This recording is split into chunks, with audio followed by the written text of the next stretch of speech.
Hello and welcome to the skating lesson. I'm Dave Lees. And I'm Jonathan Beyer. You're in red, white, and blue. Yeah, For you're American nationals, I'm in black and white because that's how I see skating. No, all I'm right. Well, it's funny because the color here, it looks like a little navy dark blue. So it could be let's go with that. Let's go with that. Yeah. you're black and white. What did you watch the pair final? What's I happening? mean, I used to think Gordieva and Grinkov wore black and white in '94, only to find out, of course, it was midnight blue when you took a closer look. Yeah, So, yeah, a loss. I have to say that pair final when they fell on the music. that, it, Performance score. Yeah, that's musicality. I'm telling you.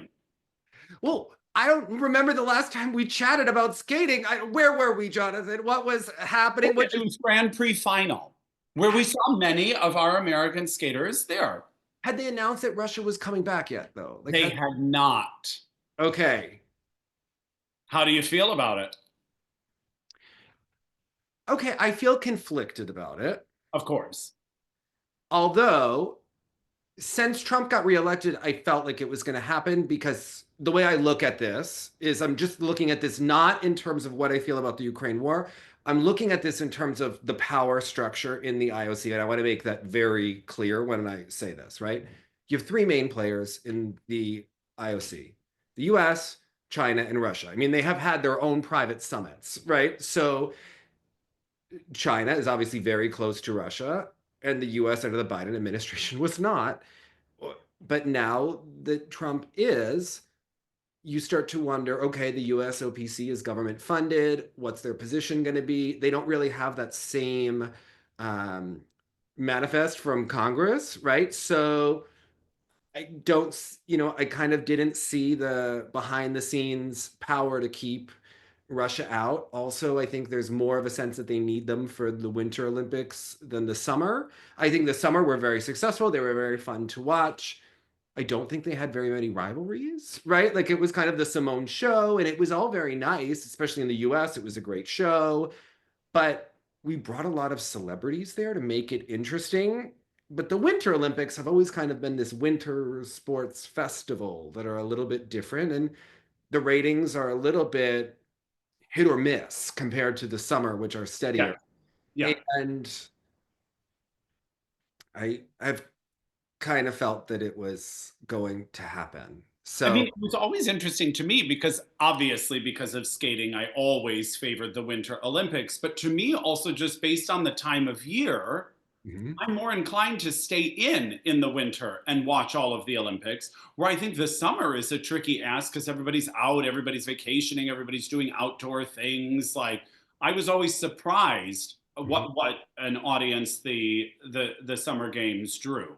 I mean, this year I was primarily watching the break dancing and the speed rock climbing. Well, the one thing I say about this summer, it was interesting because, the time difference, I was working from home some days, had it on the background. I got bored during the opening ceremonies and turned it off. Like it was just we I didn't love the Paris Olympics. I liked them very much, but also knowing that you could watch on Peacock later or catch up, it's just like a very interesting kind of experience. Well, and interesting the way they do it through Peacock because very rarely was I watching just primetime coverage. Mhm. They make it so easy to just seek out the sport or discipline you're looking for. You watch that isolated event and then you can leave it. Where it can be frustrating in the Winter Olympics when I'm trying to watch a full ladies short program and it keeps being interrupted with slalom skiing or something like that. But it was keeping me more in touch with other sports than I would have been if I could have just clicked skating and exclusively watched that. But it was troublesome in the past that we would only see select people. I remember '94 was really the first Olympics I really, really watched, and we're all watching Miss Krieg from Switzerland or Lily Lee, but and not Tanya Shevchenko's short program. Yes. So I mean, there are pros and cons to both, but it's Also, interesting now it's so compartmentalized.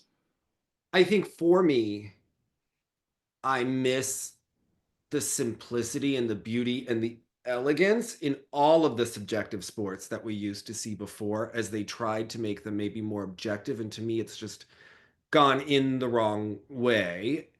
But I also think, Quantifying art never makes it better. yeah, Yeah.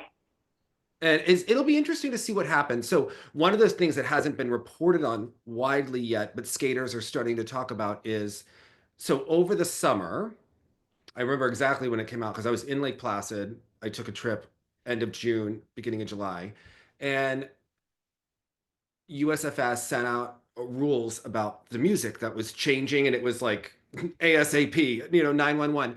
And people, my friend had choreographed her, her synchro team's program, and it was like, oh my goodness, we have to change it, and they have to look through a database. Well, this is now also affecting international skating. This obviously started with that lawsuit over Alexa and Brandon's music that then has changed rules with Peacock, which now is really going to international skating and the rules of the sport, which the plan had been to have current music for ice dance at the Olympics to draw viewers. Yet it looks like it will have to move potentially back in time to something much more classical because of. Thank God. Yes, I agree. Yeah. I agree. Because again, I know for a while we were hearing from people within the ISU. They were like, we think it will help ice dance to make this more a simulation of like a television reality dance show. And I so disagree. The point of those, like, so you think you can dance, or not so you think you can dance, that was a bit more elevated. But Dancing with the Stars was this a bit of a lowest common denominator. We're doing 80s night to get some ratings and some fun moments. And I think it limits the abilities of the wonderful ice dance teams we have on the circuit right now. Mm-hmm. Yeah, this rhythm dance, I was like, we are denying these teams the things they are capable of really achieving. Yeah. It seems a sellout move, and I think they will be, I hope, pleasantly surprised that if they actually go a more traditional route, it is received more positively than sort of cheeseball decades dances. Yes, I think the rhythm dance the last 3 seasons has been such a miss. And I also feel that some of the single skaters would have just benefited from classical music I today. know. I know. I agree. And I know that in some of this, yes, music gets repetitive. It's phoned in. It could be phoned in classical. It could be phoned in with lyrics. However, the programs that have been selected with lyrics negated the point because of the structure of the programs that had to be interchangeable so that you could do footwork or jump to it rather than, Then do what the music is asking for. yes. Yeah. Yeah, which And was something we've talked about. Yeah. I really noticed that during Naumov's performance. I think he's a very nice skater. I think he is a very um, appropriate, packaged and trained. Striking, Yeah. striking presence on the ice. Yeah. I don't think he has the right costume for that music. And there were just times that he wasn't using the music in a way that elevated the performance, in a way where he was doing very nice choreographic movements. He was doing things, but the actual music that was playing underneath, like when he was spinning, I was like, I think you should actually be doing something. He was doing a spin in the middle of the music while the music is changing, right? And I thought, he should be doing some sort of edges here, and then we should be jumping. And it was just all a little bit off for me, the structure of that program. So I think getting back to the roots would not be such a bad thing. Ultimately, I hope that the music situation is settled because I think it's better for broadcasting for everyone if they can come to some sort of an agreement in a situation, although this seems like it's becoming much broader. And we'll have to see what happens. But it's going to be very confusing in terms of what music is okay and what music is not okay as they pick programs. But I'm curious to see where it goes. Well, and we've seen such different responses to artists when their music is used. Yes. For instance, when I saw Elton John live at Madison Square Garden in 2019, whatever it was, he was still talking about Nathan Chen in a positive way, using his music.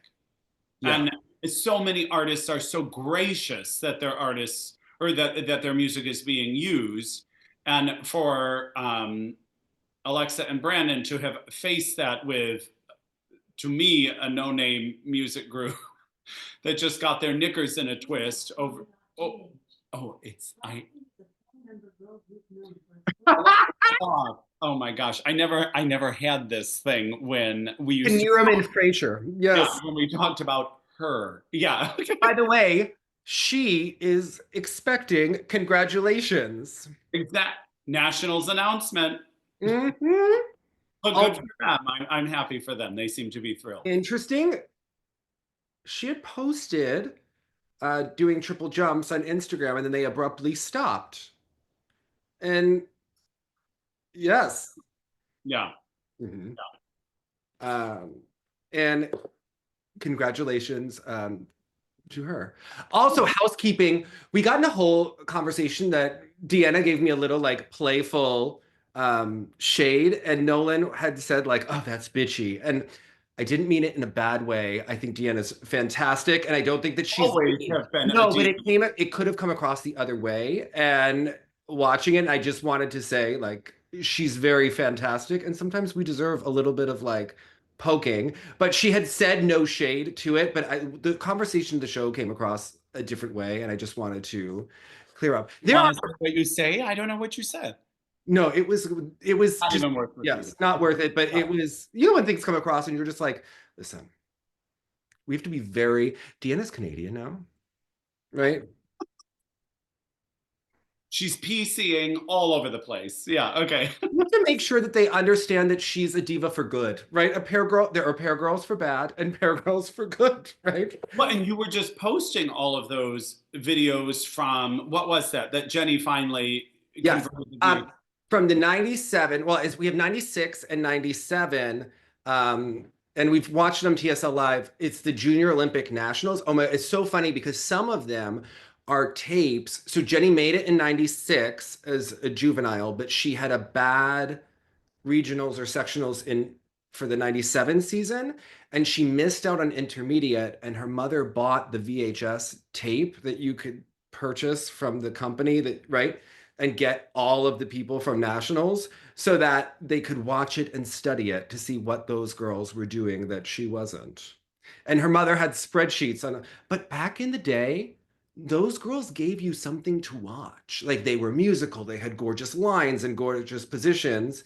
And it's such a shame that the IJS switched, right? Which really favored the Russians who maybe, like, remember Lyashenko and Malinin when we judged Nagano? Like they had the jumps and nothing else, right? And nothing else, yeah. Skaters were more well-rounded, but it actually hurt them rather than helped them, right? And so many of them, because Michelle obviously stayed forever, so that's one spot that's gone, right? Sasha was another mainstay, and meanwhile it was like 10 girls deep who were fantastic, but they really were fantastic. Yeah. Who loses motivation, with 3 spots. And back in that day, it was considered really lowbrow or low rent to go to another country, which now it's considered like, hello, what are you doing? This is expensive sport, right? So there were so many people at that time that really could have either done other disciplines or other things. I think that's changed more. I have to say, one of my favorite follows ever on Instagram has been Yevhen Mock. Yes. I mean, and of course, best skater in the world as a female, in my opinion. Beautiful skater, and yet didn't sort of break through the way some of those long-staying names did. And yet every time she just merely like takes a step on the ice, I'm like, this is the most gorgeous skating skills I've ever seen. But if you think about it, think of that whole group, right? Like Sasha Cohen, Olympic silver medalist, fantastic career, right? National champion, Grand Prix final champion, right? Jenny was extremely successful, junior world champion, 4 continents, right? Probably would have gone to pairs if her mother was still alive, probably could have, done very well nationally in pairs and competed. That probably would have been a good, bookend.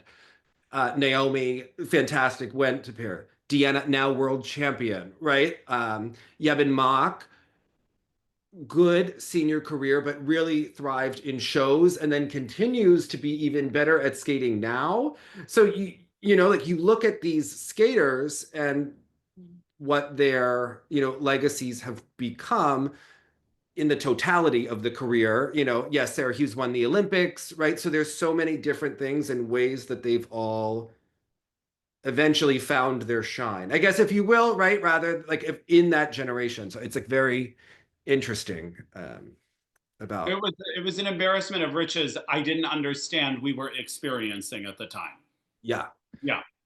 So I and rewatching like Elizabeth Kwan, who I remember as a kid, you know, obviously she had the same name as the Kwan spelled differently, featured in Christine Brennan's book, obviously for that reason, and because Audrey Wisiger was being interviewed about Michael Weiss. So yeah, but just a really interesting Era. and That the was, quality. I mean, the spins were gorgeous, and they were all trying to outdo each other in the best way, in a way yeah. that wasn't just about jumps. Like you Yeah. needed everything.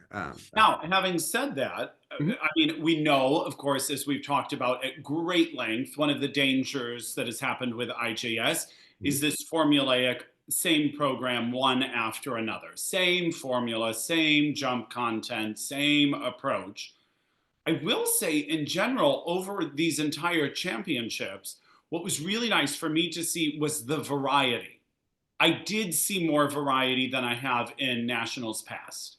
Mhm. Where now, I'm not saying I loved each iteration of an approach, but Mhm. I felt like I was watching five different top women approach their programs in totally different ways with totally different approaches. And that variety is key for my enjoyment over an entire event. Mhm. Yeah, I think their personalities came through. I did miss Isabeau here because she does have a unique point of view, and I think her personality is important in the mix of We skaters. talk about it now. How do you feel about her being named to the world team over Sarah? Okay, I tweeted about this. For months, I have thought this world team is going to be exactly what I thought, and I think it's perfect. Okay. Um, it's the most A-list world team in the planet for right now. If you think about it, we have the Grand Prix final champion, a world bronze medalist who was a child phenom, right? Who has all the buzz about her comeback. And then you have the reigning world silver medalist, right? And the perfect alternate in Sarah because she's young. If she doesn't get to go, you know, she has other opportunities. But I think there's, even as Amber said, that's very likely. We don't know Isabeau's foot injury, right? But they've heard broken foot potentially. She's been off for a while. Depending on what that is, it could be something that heals quickly. If it's a navicular, it takes a long time. She was also adjusting her jumps in the fall. There's been a lot of talk about her hip as well. If you think about it, I think it's right to send her because it keeps her alive as a grade A absolute personality sport. This is a sport that's built on reputation and subjective and everything, right? And as we move forward, I think it respects that and honors that. Even if she's not ready, then you know, Phil Hirsch will write an article for NBC Sports. We'll say, "Oh, too bad, Isabeau isn't ready. We will see you next season." Everyone will say, "Oh, we hope she is ready to compete next season," and it gives Sarah a great opportunity. Then there's no pressure. Save the day. Yeah. Save the day. Meanwhile, they've told her all along, keep training. That's what I really think is happening behind. Because can you remind me, and I know I saw it, I just have like a loss of short term memory. Is Sarah or Isabeau going to four continents? Okay, let me get it up. Yes, I'm sorry. I know. It's well, Jonathan, it's something called Google, and you could try it at any point. Yeah. It Amber withdrew. The Okay, Amber withdrew. Okay, that's it's right. Alyssa, Brady, and I think it's people are gonna say in the comments before I said this. Sorry, not tip of the. Okay, sorry. For continents, it's Sarah, Amber, and Alyssa. Right, but Amber withdrew, so it's Brady. So yeah, Isabeau is not going. They're giving her the time. I knew that. Why did I just yeah, I second guess myself with these questions when they're asked out of order. Okay. World Junior Championships is Elise Lynn Gracie, who's had a very good senior season. She's going back, and then Sophie Jolene. You know, there's been some controversy of that. Should they have sent Sherry Zhang? what I think they're trying to do is make sure the US has a good result and maximizes their opportunities on the Junior Grand Prix next season. So we haven't had a lot of success at Junior Worlds over the last couple of years, which then hurt the amount of Grand Prix assignments. Alysa and Gracie has had a very good season. She didn't have a good nationals. Hopefully, she can skate up one more time. If she doesn't, I think that's a big kind of black mark on her season. I definitely think that she should leave Tammy. I don't think that that has done anything for her in her overall progress. And I think she needs a more individualized approach because she's very talented. I do think that they need to work a little bit more on her skating skills and her ankles to really maximize her talent. But I think that something in her preparation for this season, I do not think was strong. So Yeah. Star is an alternate for Four Continents and an alternate for Worlds. Brady is the second alternate for Worlds. So I think it's a very solid team. You know, I think. What do you think about Isabeau going, not going? Well, it's tricky. And because I put this in terms of like operatically speaking, like I always want a spot for the future. Yes. Even though like back in the day, as much as I have like ridden Ilia for what I think is an overscored second mark or something like that, at the last nationals for the Olympics, I really felt they should have sent Ilia over Jason. And I I love Jason because I want a spot to encourage and promote the upcoming. And it is so clear that Sarah is so a future, and Isabeau is so a question mark at the moment. So there is that part of me that really wants to see the young upstart, if you will, start to make the name for themselves on a big scale. But as you're saying, it makes total sense if there is a strong possibility Isabeau may find herself withdrawing later on, that Mhm. it's sort of a win-win for both skaters. Got opportunity.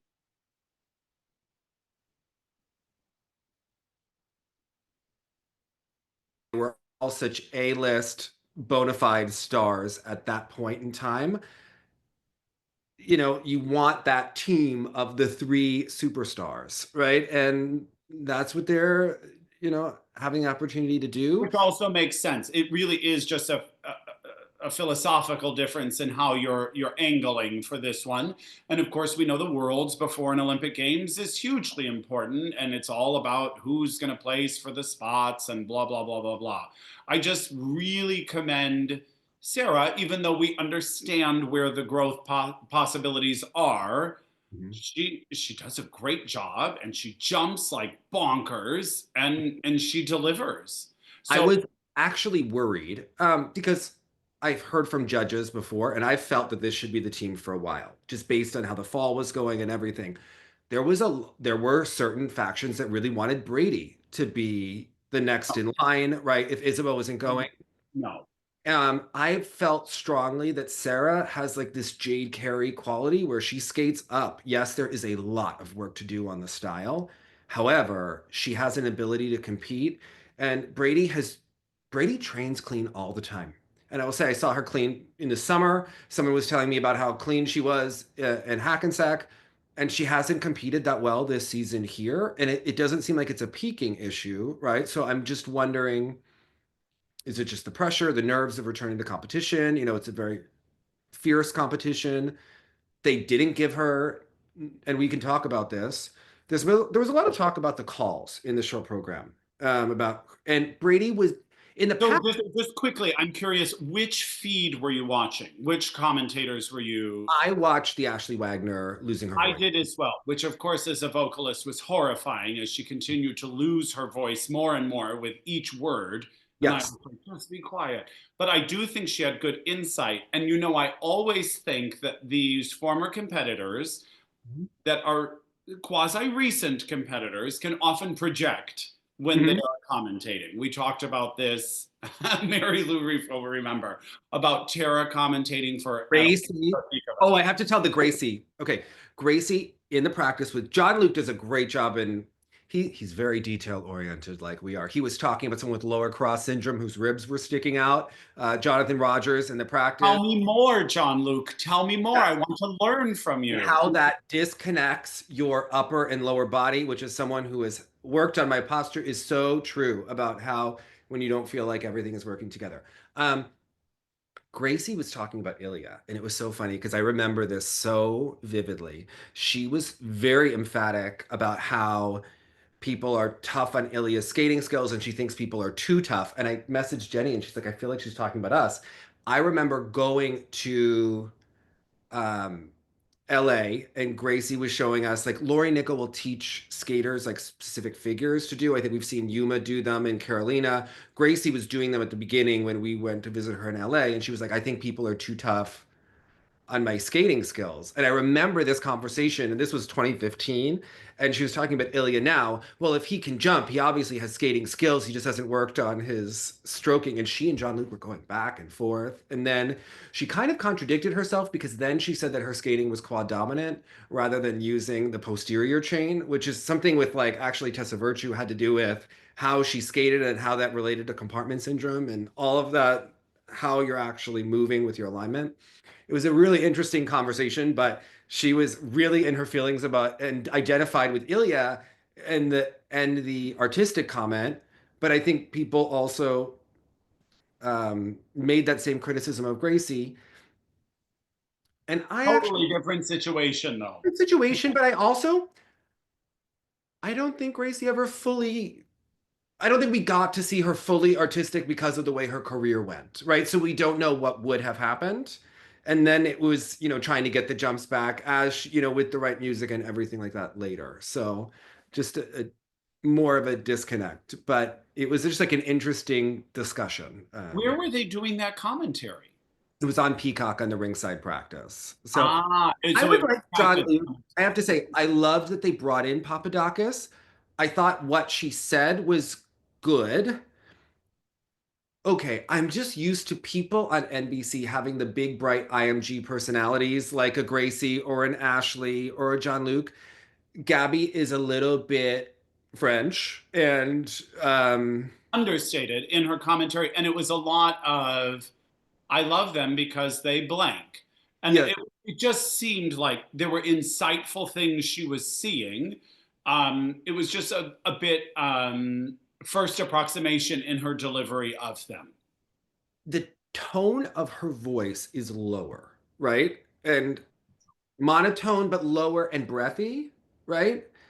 I found it hard to hear and make out what she was saying with the accent, like because it's slower, you have to kind of listen for it, and then you're trying to watch at the same time. I really appreciated her insight, and at the same time, I think Jean-Luc would be a better analyst. I know that they try to do male female. I think Jean-Luc and Terry would be better because what I thought was really awkward is that Johnny Weir was leading the ice dance because Yes, he was. Yeah. he's Because more he experienced. was the more experienced voice that was sort of inserting the additional information, kind of leading her in certain ways. I thought he was a generous co host to her Yes. in that way. But in general, I found the commentary often on the Peacock feeds were hard to hear over the music. Well, Ashley's voice was really tough. Yeah, She lost it by Friday, and it yeah, was it was early. so. What was so funny is because we turned it on Friday, it didn't sound like her to me in the beginning. It took me to realize that she was speaking, and then, um, but I like that she had contacted every coach to kind of ask their take on And certain. she also had good insight. I just felt she had to be so protective of how much she was talking towards the end. She was limited in how much she was saying. I found her better actually in the other disciplines. In the women's discipline, I thought that she held back, right? She was extremely supportive of everyone. I felt in the other disciplines, not that she was critical, but she would just call it like she saw it. She talked about someone landing heavy on their blade and then certain things. And in the women, she seemed more protective. Again, that's that projection because I also felt as someone who often suffered from those, under rotation calls and these sorts of things, she was very defensive. on behalf of the skaters, where she's like, I don't know, they're going to tell me it's the wrong camera angle, but that looked fine to me. Next skater, that one looked fine to me. I don't know why they're being so fussy about this one. Let's talk about this because the truth is, I don't remember if I said it on This and That or TSL Live. I had said before nationals that I didn't think Lindsay should go. It was one of the hardest watches for me because It's to me, lovely. she now is it beginning to encompass all I've ever wanted from her with these great programs and this great intention. And to me, before she skated, while she skated, after she skated, and while she was waiting for the scores, she always looked on the verge of tears to me. I Yes. don't know if that was true to what she was experiencing, but it was a tough watch. Because she's a shy person, right? Um, but I actually, one of the only times I've ever seen her smile was waiting before the kiss and cry. And she's so pretty when she smiles and it opens up her whole face, right? But when she skates, she looks concerned, nervous, Earned is a good word. Yeah.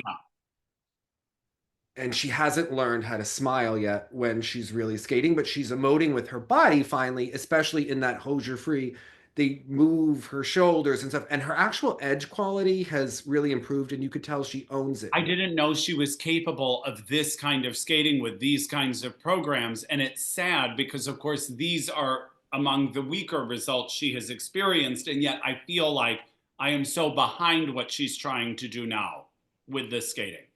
So the thing that happens at US Nationals, okay, is it's on a scale.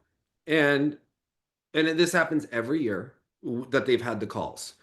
I remember one year that Brady Tennell was in the black cat suit with the sparkles that were going down her spine. Someone said sparkles down the crack of my ass. I remember getting a text from someone, right? Her triple combination was very cheated that year. I think she was with Tom Z still, whatever it was. And I remember they gave it like it was like the winning moment of the short program, but seeing it and it was called very generously. Maybe like got a Q. I have to look at skatingscores.com, but it was like triple. It was clearly like under downgrade, right? If not Q under They clear. chose to support it instead of, yeah. What happens, and you can tell, especially when you look at the pairs and how there's a lot of strategy that goes on in any of these sports before nationals about who they would like to represent people at worlds, and the conversations are had because the judges are invested too, right? So these things, whether they're overt, whether they're subconscious, I knew Lindsay was in trouble because she had a really bad nationals last year. She had a really bad four continents right after. Remember, and I think she was sick or injured before nationals last year and chose to do both, and they were both disastrous. Ava Ziegler skipped nationals and had a really good four continents for her, and that was something that Lindsay didn't do. But it wound up, and it was like scandalous in skating terms that Ava skipped nationals, and she was favorably given four continents. It wound up working for her, right? And there's never an objective what to do in this situation. Then going into this fall, and I know Lindsay had been sick and maybe injured over the summer, the jumps were not clean. And she had placed behind Alysa, I think, at her comeback at one competition, at one of the Bs. And then going in the Grand Prix, they really had the international judges had just picked apart her jumps.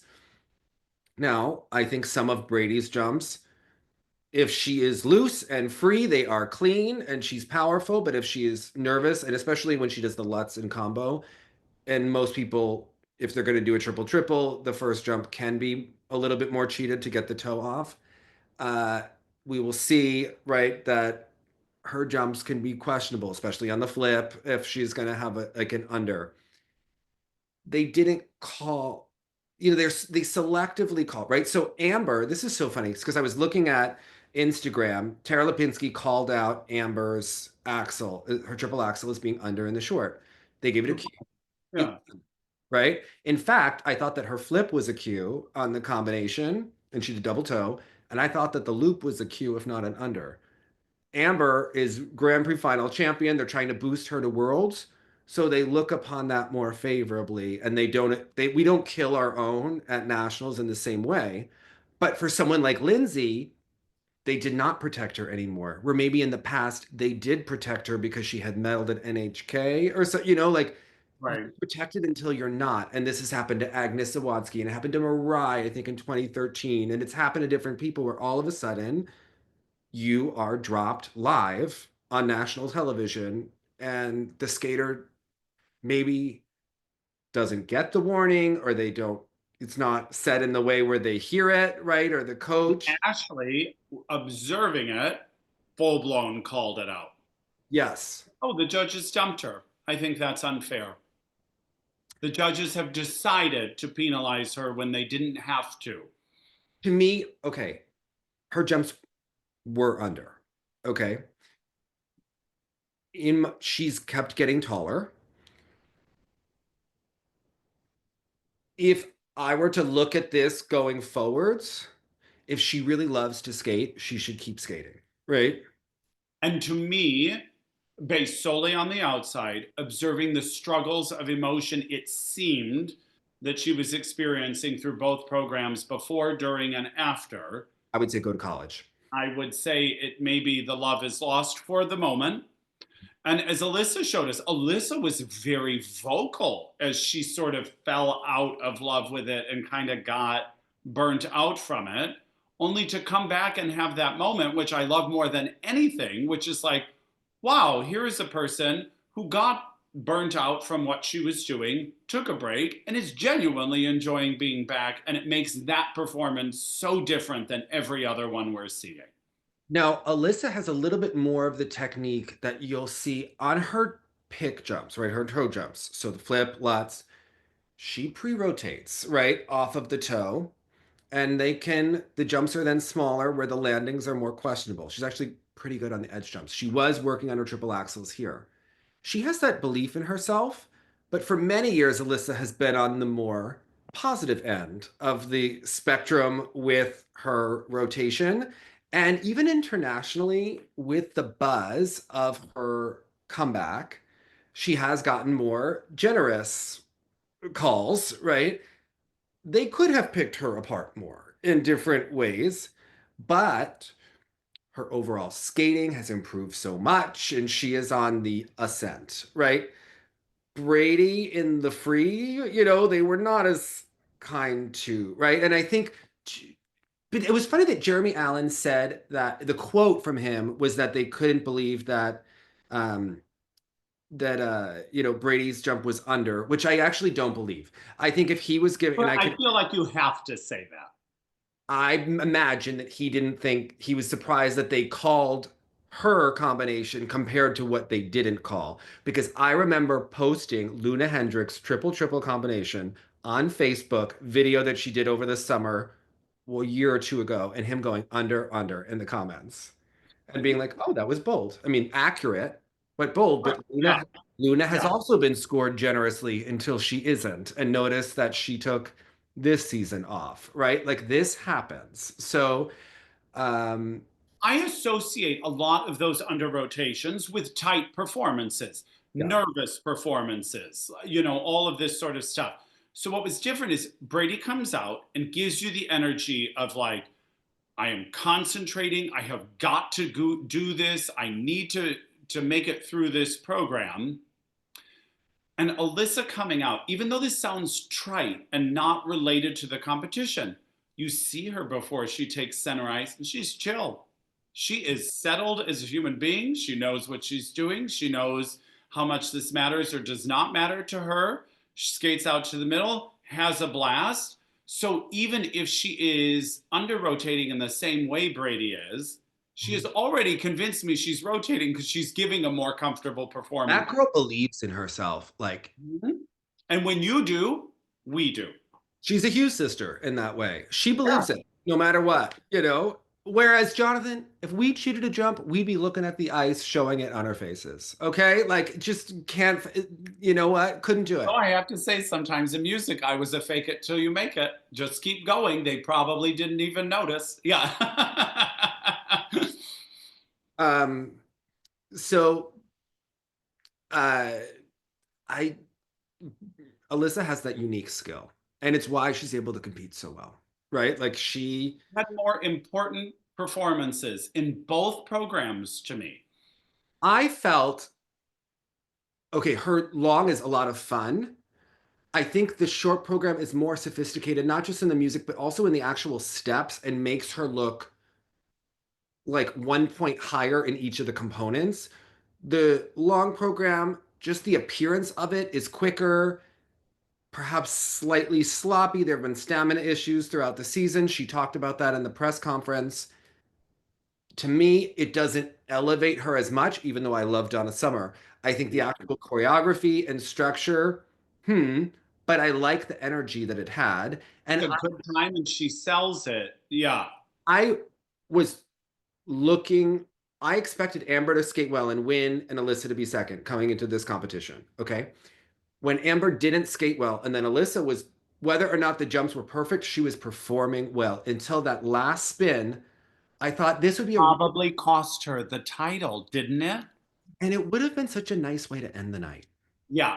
And all you had to do was keep holding on to that blade. I mean, it was she was right there because what did she end up? I've got skating scores up at all times, like 1.4 points away or something like that. And I was like, that is exactly what you lost on that spin. And it was clear she won the night. Yeah. I feel for Amber because she's won both national titles without winning either of the nights. And right. And I think it was so interesting because how many years have I complained that they should put things on YouTube and put the performances? They've finally started doing this more, right? But they had um the 20-minute warm up. It's a little confusing, like what's on Peacock and what's on YouTube, but they put the 20-minute practice on YouTube before the long program. Oh, okay. So interesting. I wish that they would post them for like Michelle and Sasha at Nationals in 2002 and what happened on the 20-minute and what, right? It was like watching a clinic. And I always find that you watch the 20-minute the day of, you learn so much about these competitors and just how they're doing. And if you're really like, you can learn about technique and just mental, things like that. Amber, different demeanor after Alyssa won the short. She was very focused, but she was concerned, I would say, but deliberate in everything that she did. Brady has a zips around the ice always, and Amber kind of more in her own world. The whole day they were having like near collisions with each other, and it happened again on the 6 minute. And don't know, who knows? It's two skaters, things that to happen, right? Just interesting. Amber did everything very measured and did everything like that. Alyssa, though, carefree, bounced through her jumps before, and just like you knew she was going to do well, and the energy had completely shifted. And I Yeah. her being so steady, and then Amber having this big ability, but being a little bit tighter under pressure, I do think it unnerved her after that program. It was just And interesting. that's the perspective I think of her, Alyssa, Yeah. taking the time off, coming back on her own accord in her own way. You sensed a settled human being. And Mhm. does that mean she's a better skater? Of course not. But it sends a message to anyone viewing that they can trust what's about to happen. Yeah. And Amber is exciting. The triple axel in the free skate is one Mhm. of the most beautiful ones I have ever seen a woman do in figure skating. And yet there's a bit of an edge to watching her because you don't know what's about to happen. Even if you know Alyssa might under rotate a little something, maybe she's going to run out of steam at the end because she's still just coming back. You just trust she's fine and she's having fun and all is well. And Yeah. it makes such a different kind of perception of that program, I think.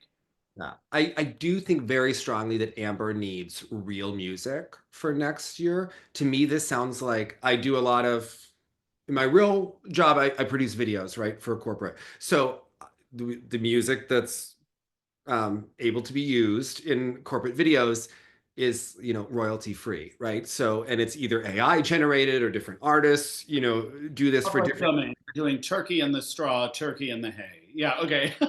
And it's funny because when you pick music that's going to be like in the background of a commercial or, whether it's on YouTube or, whatever platform, you like look through and you type in like adjectives like driving, optimistic, strings, set, right? To me, that's everything that Amber skates to for the free. And also the piece that Ellie Cam and Danny O'Shea use when it's not the cover also sounds like it could be in the back of a corporate ad. Generic, generic. And It what could I'm be hearing it could be deserves a pharmaceutical ad. We could be talking about your blood pressure. We could, to be reading side effects. yes. Yeah, To me, yeah. Amber's and the fact that okay, this is what happens. Lisa McKinnon is a great dress designer, right? But she was so unique when she came out. Same with Michu Coron, right? Everybody starts using them. There are only so many ideas and so many, everything starts to look the same. There are actual some dresses that look like could be part Michu Coron, could be Lisa McKinnon. They've started to overlap. And then, like Deanna and Jason use someone else, but even that looks like another take on this same style. So everyone has the same sort of dress. Everyone has the same kind of music. And Amber's program to me, she's a really interesting skater, but I find the concept of Amber and her story more interesting than either one of her programs. And I think she's Agree a with you because I think a year from now, if you were to say, "Oh, do you remember Amber's program from 2025?" I kind of wouldn't. I no, would remember that triple axel. I would remember that it was a close call with Alysa, but she won. I won't remember the dress. I won't remember the music. I won't necessarily remember the program. I'll remember that triple axel. I think she's been doing the same program in the same color since we were at Skate America in Vegas. Yeah. Now, what I will say they have changed for the positive is they seem to have figured out the music momentum to match the energy she needs to do the jumps throughout the program, That's which where Catherine Hill is brilliant, working with that's her. a huge feat. Yeah. Catherine is the right person to work with her and the breathing and to figure this out because she's so smart and she's into the body. But I do think they need to get some real music with highs and lows to elevate Amber Yeah. more. She's capable of it. Yeah, because she's better. And it starts with the music, right? Like it just It starts. literally sets the tone. Yeah. And Anyone wins as long as they're not skating to Sarah Brightman doing Nessun Dorma -5 GOE. You're not going to Worlds. Not with that music. in the skirt, Brady's, I don't know who she uses, but to me, the proportion of the skirt is always a little off. Or I always want to either like remove the gloves or do something just like a little different. They have Really, refined her so much. To think we first met her doing Cinderella in 2018. Like, she has come a long way. It just inherently will always be her doing something she's been told to do instead of something organic, like coming from within when I she's don't get the choice of the short. I think she likes the music. But if I look at Brady, she's tall, she's got long limbs, right. right? Yeah. That music is very staccato, the Lord of the Dance, right? And it's a shimmy, she's more serious, she's more Right. intense, right? To me, it's a mismatch, And right? she strikes a big, like, gesture. She knows how to do broad gestures, use the arms, and of course you straight check at that if you're doing that kind of program because it is not arm oriented. Jason, when he did Riverdance, is buoyant and popping up on his toe picks and doing the Rohini high kicks, but that's his personality from the inside out. He Right. has all of that ability, Authentic. Yeah. right? Brady, it's a little bit more forced. To me, it's just not the right. I think the Mrs. Claus short program, get a different dress. That I would do that, right? Like Yeah. I think, um, I just think that this is not her best. I don't think it's a match for her style. Yeah. And I think Benoit goes too severe with her. It just, um, I don't know. I think she could do something more character driven or, Ready for this? They're more calorie programs. Yeah. than our Brady programs. And I think, you know, one of the things we've always wondered about Brady is she seems like such an incredible student, dedicated, you know, skater, all of these sorts of things. I can't help but wonder, and this is probably me being Hector Projector, but that she's a bit of a people pleaser. So she is so eager to accommodate what is suggested instead of perhaps looking from within like some of these other skaters and saying, I feel the need to skate to blank. I feel she is given assignments instead of coming to the table with suggestions. I don't know if she picked her music or not. I mean, I'm not. yeah, and I read some articles, you know, like she definitely has opinions, right? Um, I, you know, there's always been that like feeling that Brady needs to be packaged and saved and whatnot, right? I really think she's a really powerful skater, you know, like I would, the Speed soundtrack, hell, you know, like that would be fantastic for her. You know, I thought great, you know, she's that kind of grit, that kind of energy. Um, and I I mean, listen, she's worked with Benoit, she does all of his exercises. I think it's this particular has missed the mark a little bit in the packaging. And I'll be curious to see if they can make improvements for next year. She is skating at the Ice House, you know, so there are also different jump coaches there. If she worked with, you know, when Jeremy's in Chicago for Jeremy Allen, but it'd just be interesting to Has see. Jeremy been on the team with her recently? Jeremy Allen works with her, yeah. So he's Well, because obviously I know she came up with him, and then I didn't know with this. while she wasn't, but she went back to him, and I don't know if they do Zoom, but he definitely visits, and she definitely goes to Chicago, like Okay, work with him. So okay, and she does work with Benoit, and he comes into town. And other times she trains on her own and doesn't maybe need someone every single day, right? She definitely has ownership over her career. I would hope because it's good that she's got four continents, you know, because I think you want to keep her going. She deserves an assignment. She deserves to be in the mix. Um, but you know, we're talking about like Emily and Spencer. They're the alternates for two things. They won't go to either, most likely. And for them, I'm like, I don't know if they should continue. You know, based on how, and I hope they continue for the sake of the development of our pairs program, but that's also using them like a pawn for the right, development of our Paris program to right, keep enough strong people in there. It's like Maya Chromich and Daria Usashova. Like they weren't going to have a prayer of going to the Olympics, but they were on the pyramid, right? Because they right. needed to push the other To skaters. motivate the others. Yeah. I think Brady does have a shot. I think these injuries to happen to anyone, right, with these skaters. And And I think, even though I understand where massive growth needs to happen, yeah. I'm much more intrigued to see Sarah at Four Continents than I Well, am Brady because I, I think the ceiling is higher. yes. Yeah. You know what I'm worried about? Alex Sarashev told me the most interesting thing. Like I can't unsee it now, but he just says when you look at a skater and you look at their packaging, before they take the ice, always look at their coach and how they're dressed in the kiss and cry and presenting themselves, because it'll tell you everything about the We point of view. talked about that many times.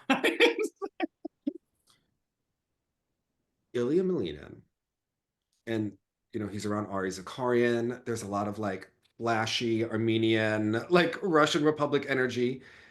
Comes in like dripping in designers, looking like a new money Russian, right? And it looks like unnaturally affected, right? Yeah. And then like you look at like this is now like and his program on the ice in the free to me is so like busy and and there were like and the costumes are garish and not elevating him, right?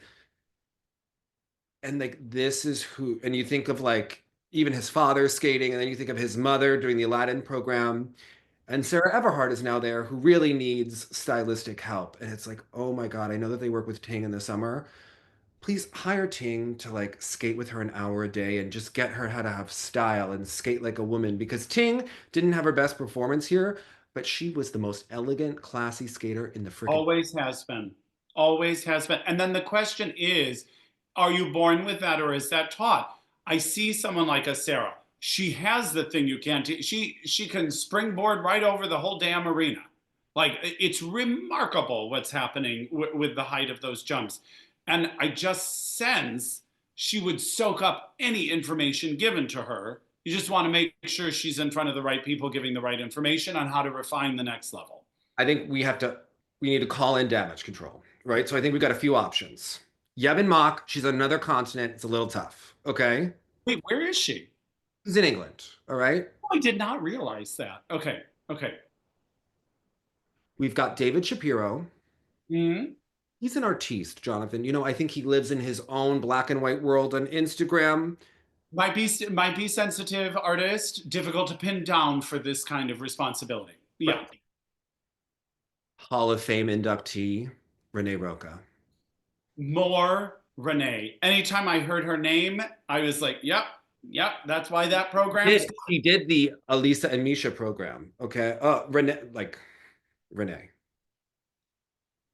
Oh my God. And she's adjacent. No, she gave us this like crossover exercise.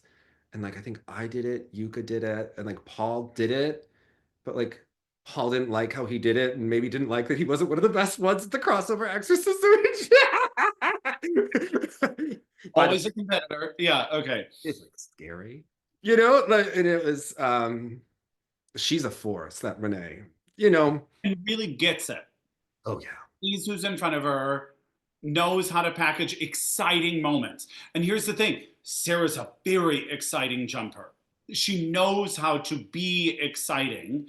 And when Renee choreographed the flamenco Paris short program, she knew how to build in these like outrageous moments that got the crowd going.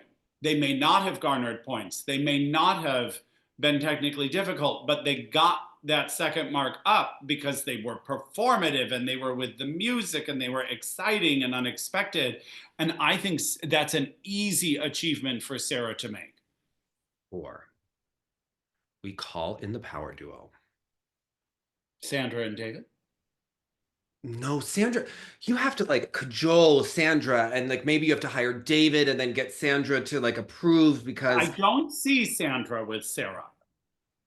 What if we did Alyssa and Kurt could come in for Ilia to like help him do fun things on the ice, and because they both are so talented. And Ilia would go for Kurt because Kurt wouldn't be trying to make it balletic. He would be trying to make it more entertaining and effective. And they could like have a jam session. Yeah. You have that Alyssa with her voice, so soothing yet firm, to work with Sarah. Or we just have Yuka Sato go on location. But I think these are our things, because Sarah Everhardt's going to wind up on the Olympic team. Given the team around Sarah, I think Renee's the easiest way in for that. Well, Renee is busy. She's working with Alisa. Sarah needs someone every damn day. And whether it's in person or on Zoom, I'm sure Renee could do Zoom. Maybe Renee for the project, or Alyssa or someone, but we need someone who is not Russian, who is classy, and who has that kind of. I agree with you. I think in Milano, we're going to see Sarah. And also, the same person has to work with Kurt Kagetto. He can't do a crossover. I also don't trust Isabeau's coach to get him to stop doing his toe axles. But as Sandra said, the greatest skater can't do a crossover. I think Paul would be good for Kirk as a pain in the ass. Paul doesn't like to admit that he's a pain in the ass. He is a pain in the ass in the best way, right? He's just, but I think, again, Renee with Kurt could be good. He needs someone every day to work with him, because he is the most talented boy in personality, but is just. And I'm wondering about the team around Sarah. I think I understand the reason they went with two giant heavy classics for her. And given the state of things right now, I thought that was a smart strategic move for the moment. Did you feel that the free was plagiarized Gracie Gold? It stopped just short of it. There was that moment where I felt she almost could have squatted down in that iconic Gracie moment, and they chose not to. Perhaps should have. Just go all in, Own it. Do it or don't. Yeah. But it's just, I think the possibility with Sarah would not detract from what she's doing technically. I always wonder if they fear that venturing down this path of making the program more elegant or refined is in some way going to detract from the technical capabilities or attention, which she shouldn't do because what she's doing technically is remarkable. You could also send Lorna Brown. I mean, I don't know how that Lorna would mix with Russia, but you know. That's what, again, why I think Renee's the easy yes here. And Liz Schmidt would be another potential, but I think Renee or Alyssa and Kurt, or maybe together. I was thinking that we need to open a school, Jonathan. We could have our pretentious academy where we could be the managers and the consultants, right? But we don't have to do all the day-to-day, right? Music, quality control. We could have we could be like in the principal's office. You know, they could have a meeting with us, right? Like, you know, with coffee cups. We're gonna hire Renee, Yuka, Alyssa, Kurt, Paul. I need Sandra. Sorry. Of course, Sandra. Maybe Sandra is artistic advisor. You know, Sandra's going to be like, I'll come visit, but I don't want to do it every day, right? And to which I will say, great, see you when you can be here. Maybe Tracy just to come in and be like, you know, she could come give a speech. If things get elevated and need to calm back down, we'll bring in Tracy. Yeah, we can have Megan like look at the points and then say, thank you, Megan, right? Yes, yes. For drawing our attention to that. You and Ashley, please go take some prednisone while you commentate.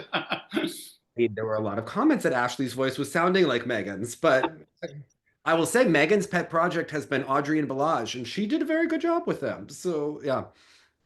Also, yeah, I think this academy, we can move this along. You know, we need some class back in skating.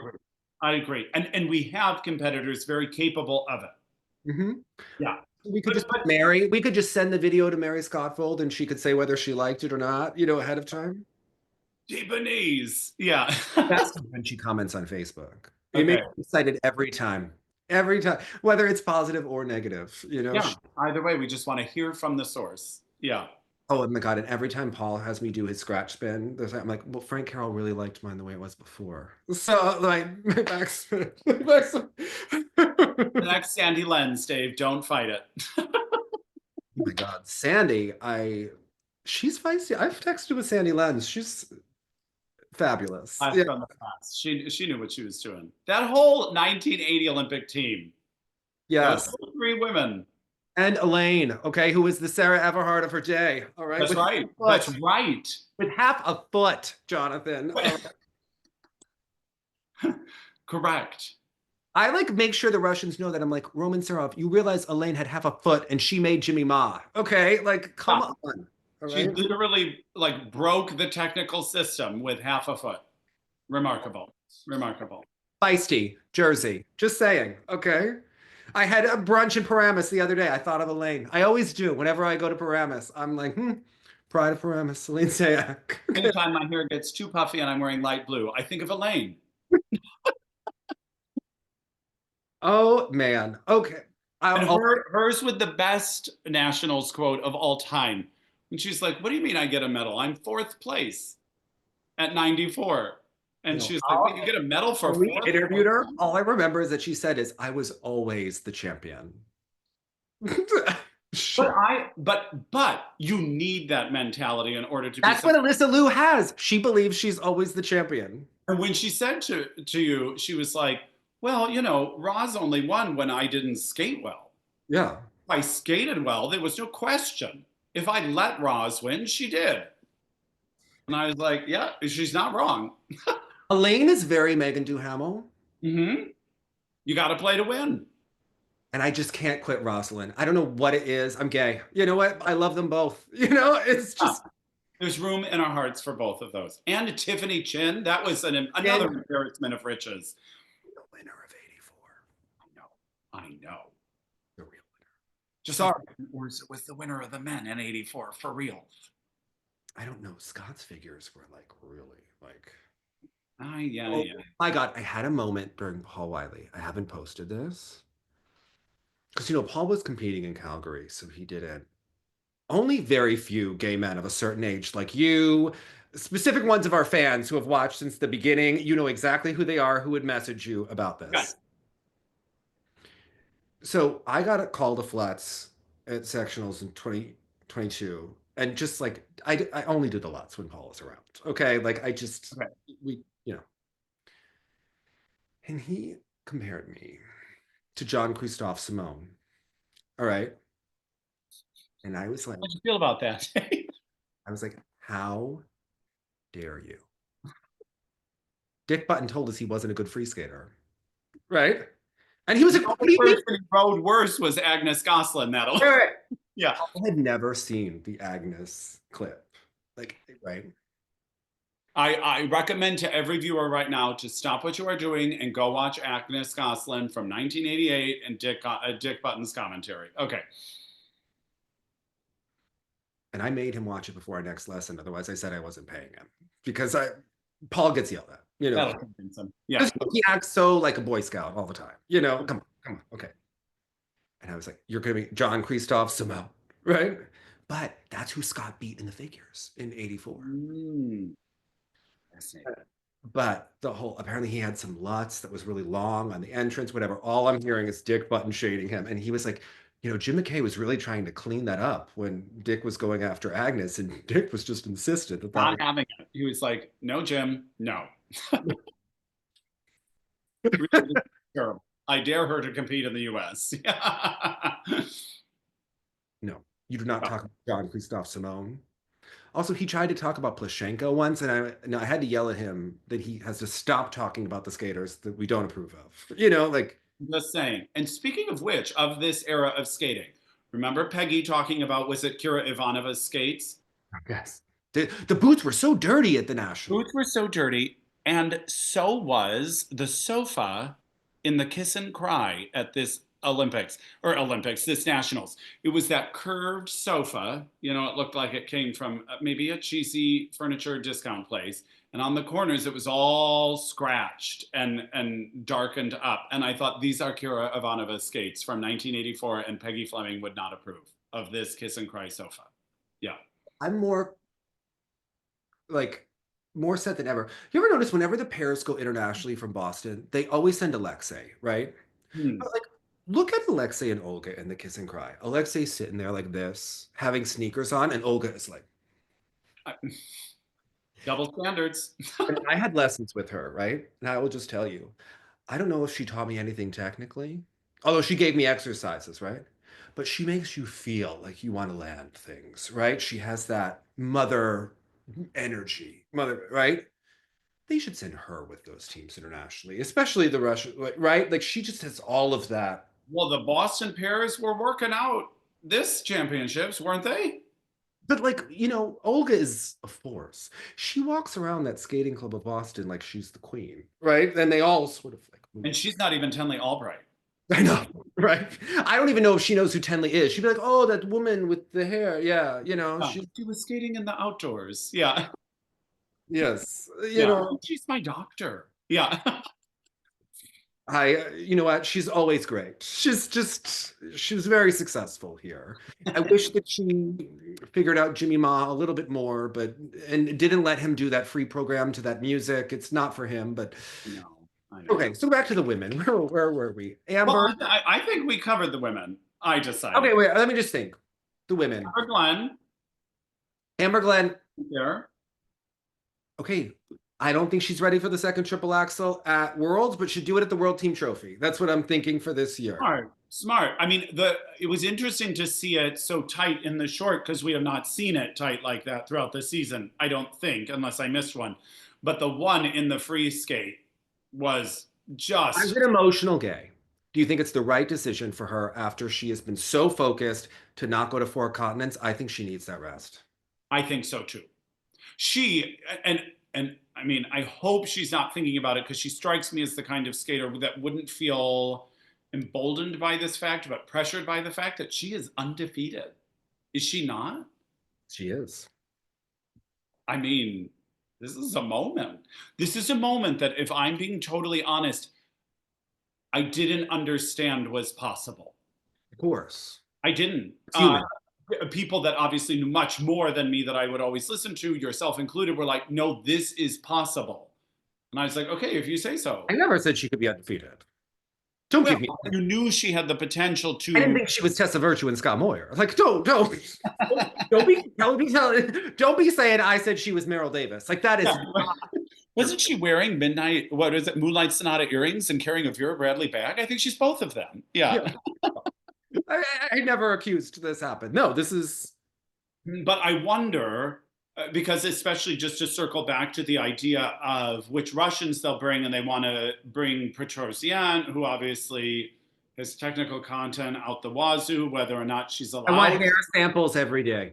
All right. Yeah, and didn't they make a comment in the qualifying paperwork that the coaches had to be clean, which Mm-hmm. coaches are not? Yeah. Well, you know that they obviously want Dickie G to compete against Ilia because of the quad axel, but that coach also had another student with a doping violation. This one does, you know. You know, it's a dime a dozen over there. Um, but I but like how like this is what I love about Russians, and I understand that the press can't say anything, but like the whole Sochi Olympics happened. We've seen the different doping and skating pop up, and we still act like, oh, I don't know where that came from. Why?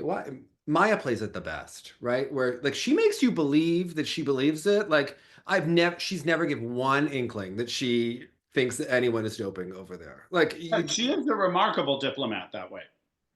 I will say so. Yeah. she's got And skills. meanwhile, Plishenko, the bionic man, just landing a quad out of nowhere, and then I don't know. Mhm.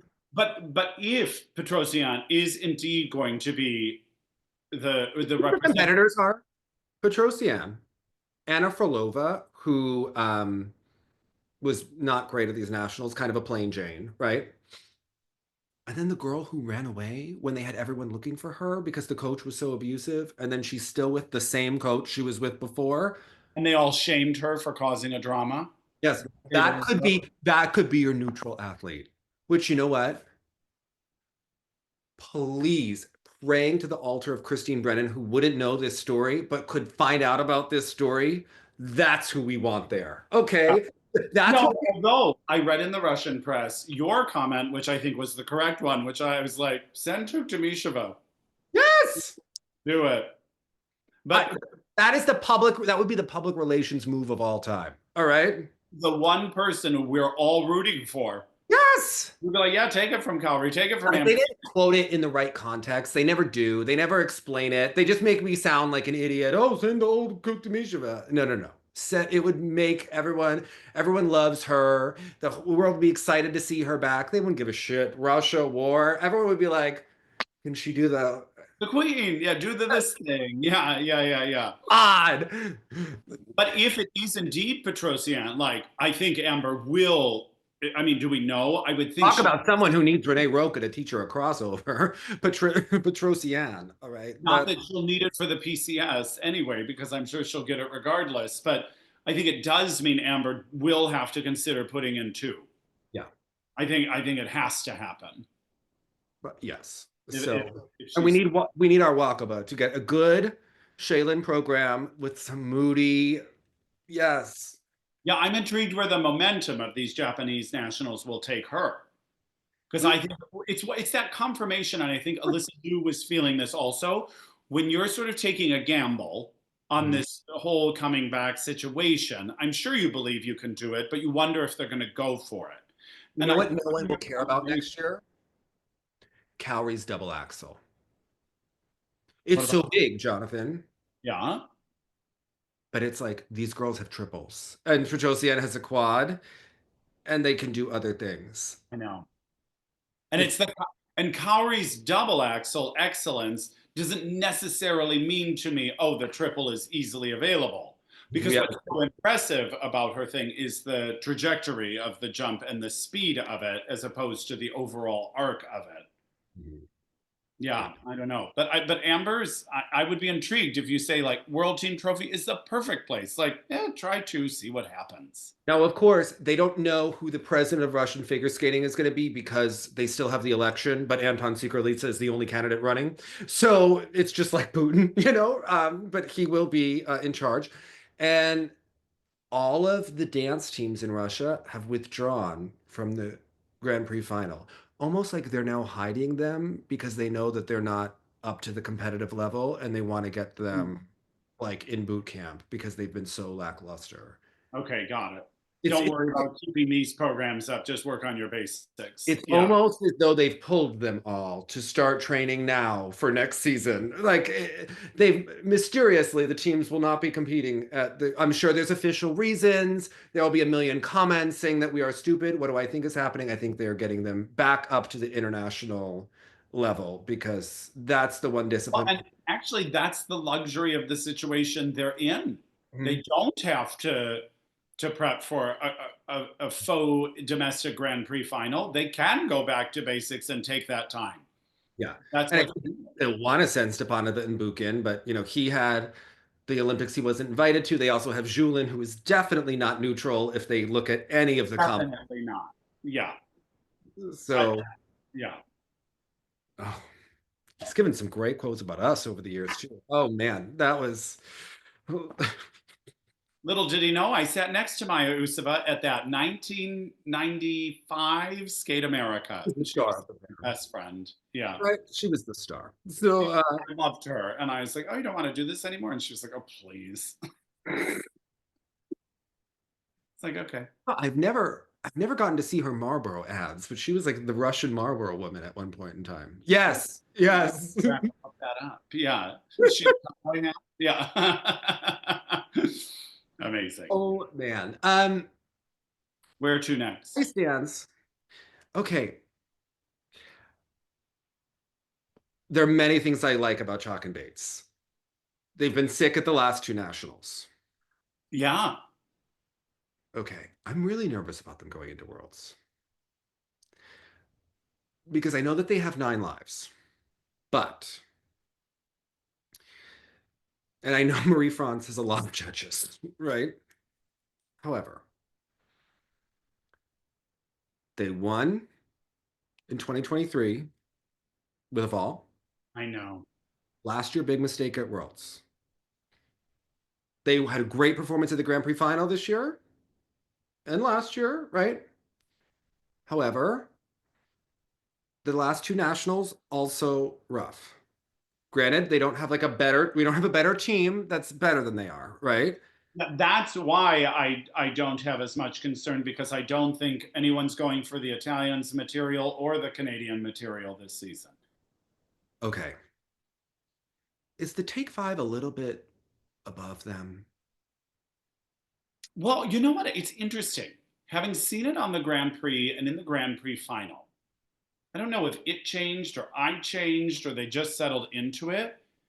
It seemed a little cooler to me in a positive way. When that woman is singing. Yeah, but I kind of bought it the most here, as opposed to some of the previous iterations of it. And there was something so like flippantly cool about it in a way that I kind of like, where something about Piper and Paul and something about the Italians seems a little bit more desperate in Enforced. their, Yes. yes, in their programs. So the Do you fact that believe, wait, do you believe that Evan Bates is a gambler? no, but I think he gives the image that they're going for cool and easy, and it's easier to buy it, especially lined up against those other competitors, and Brits included. There's a please, please, please see us and let us place well to their quality, and I think that there's something so relaxed about the chalk and base material. Maybe I've had too much red dye number 3, but when I see them in the rhythm dance, it reminds me of in The Incredibles when mom and dad go out to dinner and then they have to like switch into superhero costumes. Like they have like a date night at the beginning of the film, and it's because it's that same era of like Yeah, music. correct. I don't know. I always feel like mom and dad are going out to dance whenever we see Also, if I'm being honest, I just sort of dismiss the rhythm dance as a whole. I mean, it should, right? Like, Because, for instance, I was very impressed by Green and Parsons' free dance. I did not. They did get a better program, And he didn't look too shabby in that outfit. Not that we're supposed to say stuff like that. Spiegel and Spiegel. Like, But it was fresh enough. I went with I it. felt like, who, right? Like, I'm like, really? Yeah. Really? I think they could have done something as effective with even more interesting music as opposed to sort of an I obvious. felt the same way when Jason did it this year too. I'm like, no. You're too What? interesting. Unless you're like Liz Schmidt doing like Lorna Brown dressed like you're in Cirque du Soleil, I'm over it. Okay. Like it's the artsy piece. We've seen it a million times at this point. Like There are so many things that would capture that energy that are just new to us that would be interesting. But it was such a step in the right direction from what we've seen in the past from them.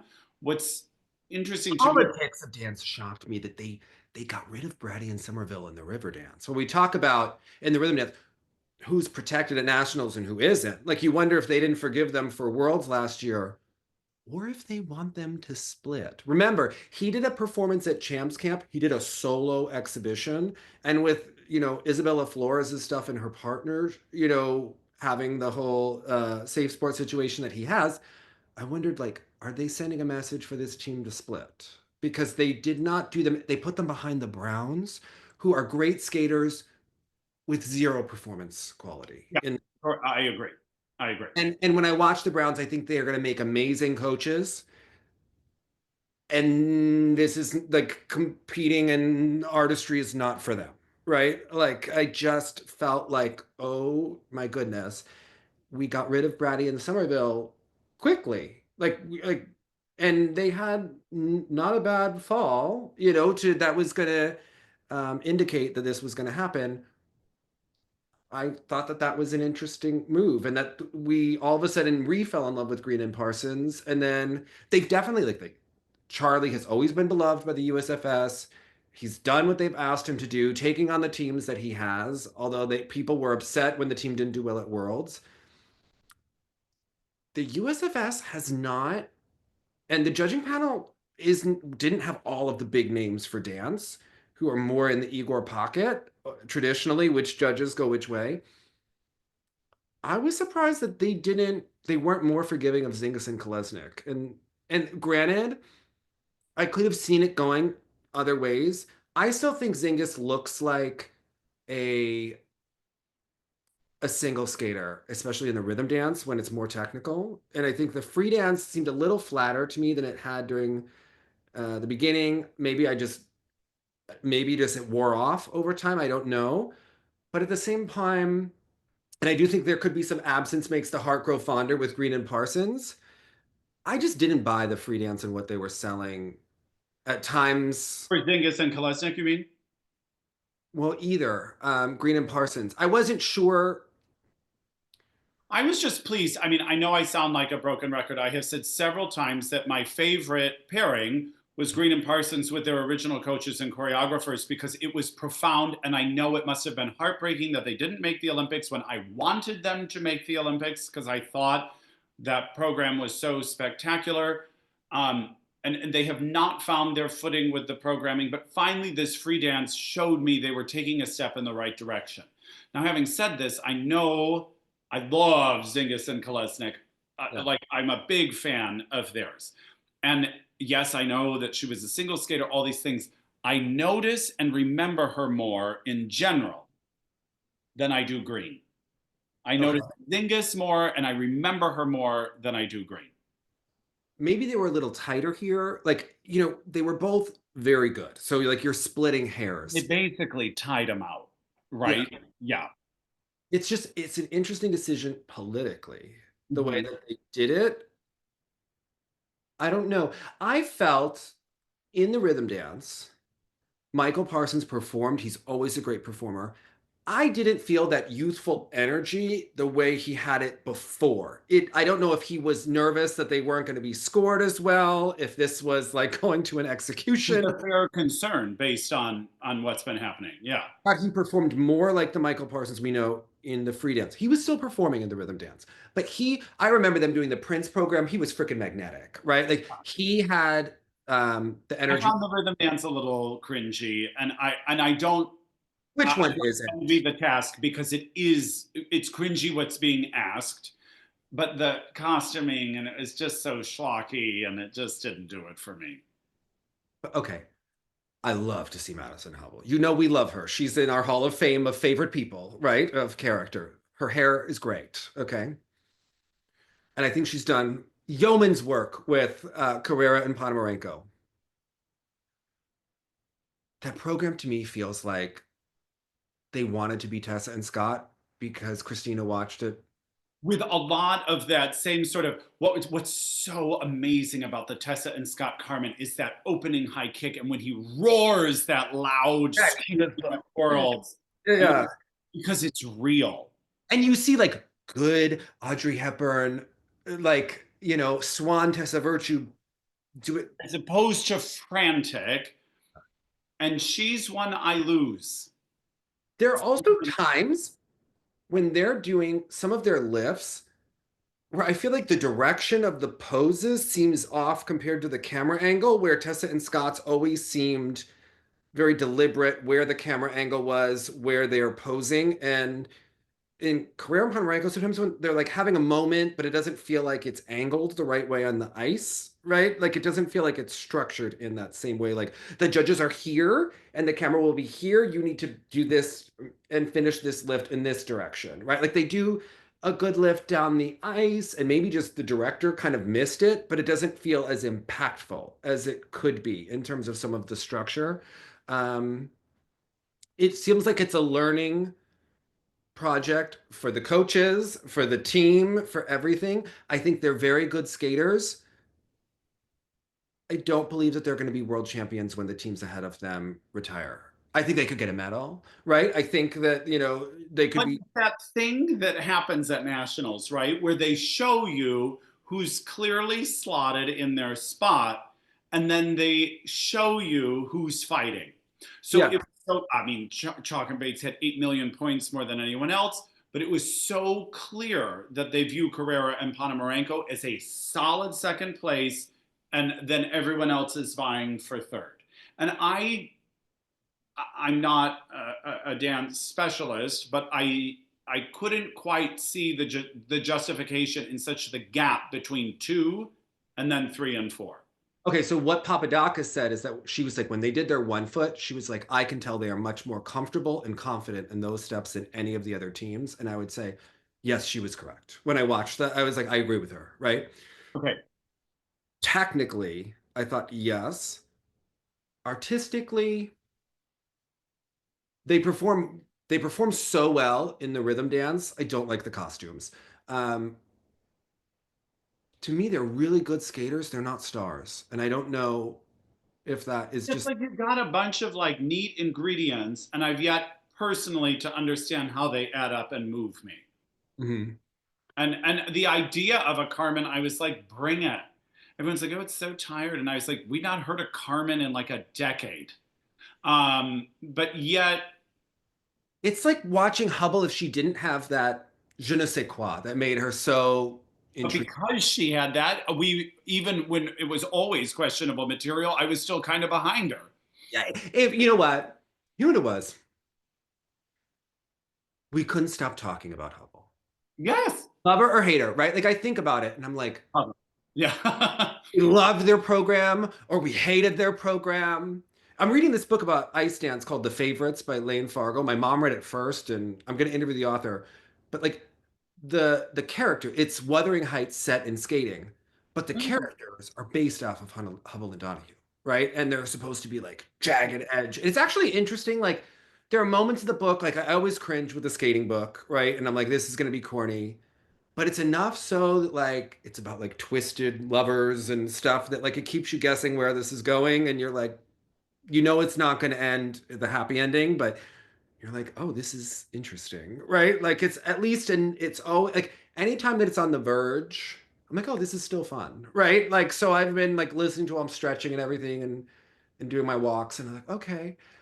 But they have that Hubble and Donahue have that like raw thing. Carrera and Ponomarenko just don't punch through and rip through in the same way. And maybe it hasn't happened yet, or maybe they, I don't know. But I think Carmen emphasizes it. I think to have a successful Carmen, you need that bitchy edge. You need that raw. I thought they were doing what they were told, and they were doing it admirably instead of it coming from within and organically them. I mean, And come on. Don't you think if Hubbell was going to be Carmen, she would have some dress that was slit too high, and some. and they'd make it the accidental wrong color or something, and Yeah, and yet we would freaking love it, right? yeah. We And yet I would be hoping it won. Yeah. right? Like it would be like the maybe the top was a little low and the skirt was a little high and the thing and maybe Zach grabbed her a little bit too close to the butt, but it was like yes, right? Like yeah, Somehow Don Jose was a baseball player. yeah, yeah. You remember when Hubble wore that costume and she came out with like the faux fur and it was like she really did that, you know? Yeah, that happened. That's real life. Yeah. And you know what? She had the prettiest wedding of all the skaters. When we saw it in Spain, like way more interesting than Chock and Bates. Like they were kind of like generically lovely, yeah, in Hawaii, but that was like interesting. You It's know? X for me. Yeah. Yeah. I don't know. I'm more intrigued by Hubble. You know, she's just and you know she's going to do the same sex performance with And Papadakis. every clip I see looks beautiful. You know, I It's still have intriguing. It that. makes me want to watch more. Yeah. Yes, yes, right. Like, she's Own doing the that most. strength. Own that power. Step into that power, Madison. Yeah. 100%. Yeah. Oh, we love her. Yeah, this team doesn't have that. You know, they're doing the most. You know, I think, again, certain competitors will have certain limitations and ceilings, and I think they're doing the most with what they can, yes. Okay. or whatever I mean to be There saying. was a moment during nationals. It's very Michigan. It was a Romeo and Juliet program, kissing you. To me, it reminded me of Marina Zueva and Igor Spielband circa 2009. It was like, did Arno skate with Rockney's brother? Like, it was very much that vibe, right? Yeah. Rafaela Conchas, I feel like she could have been in the friend group of Tanith Belbin and Brooke Castile, like very generic, you know, mid ice dance, right? Let me tell you, there's one free dance to go back and rewatch of the whole event, which I thought the final group of ice dance at nationals was a snooze. Rafaela Conchas hits the most gorgeous positions. They have a stationary lift where she's in a diagonal split and they're going around. And then at the end, she is in like a Charlotte move and they're the shapes that they created and the musicality. And I think Brooke Castile is working on the lifts with them, which was like she was dressed very well at nationals, like best dressed of the event. It, seeing her and Tanith together and the kiss and cry, like star power, right? And it was just they just popped. Like Rafaela Conchas and that partner. And I have to tell you, the last time I remember her skating that stands out in my mind is they were in practice. Nationals just started. First one on Peacock, excited to watch it. They were doing a rotational lift, and bam, this girl got a concussion and one of the worst falls I've ever seen. Oh Well, this no. is Oh no. she has now erased that for me or had an addendum in my mind where I'm like, well, she also had the best ending of a free dance that I have seen in a first group at nationals. Balance. Yeah. Like, you ever watch nationals back in the day and Jonathan Cassar just like blew you away and you were like, Those spread eagles, like, oh my gosh, one of the most underrated skaters of all, I think. it Yeah. was freaking good. Yeah. Okay. And it was a Romeo and Juliet. It felt classy. I felt like we were out of this modern Spiegel and Spiegel world. Yeah. I think he did a Pagliacci, didn't he?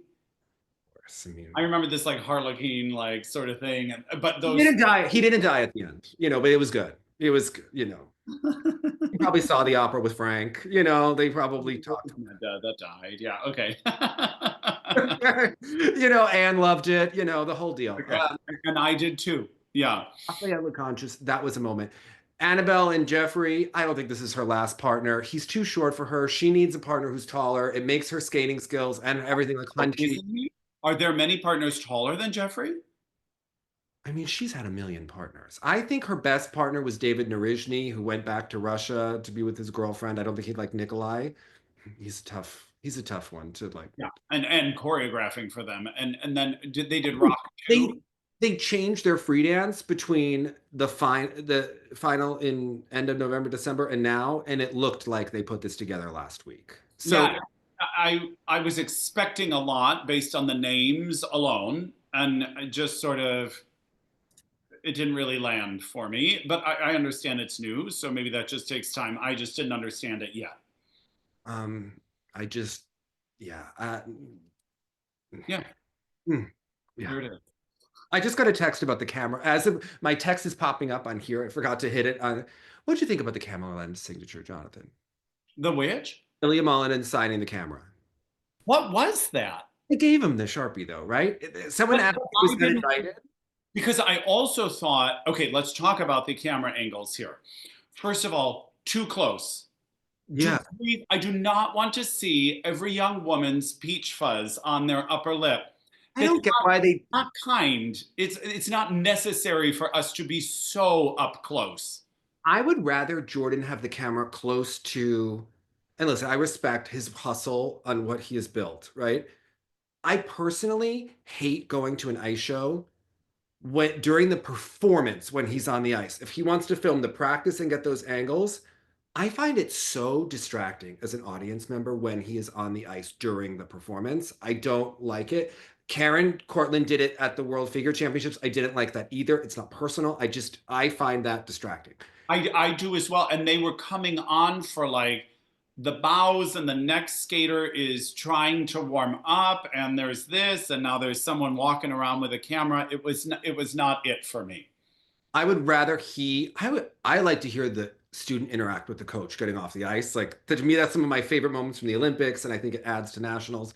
I would rather have him there or to find another role for him to add what he can. And he's good at capturing performance.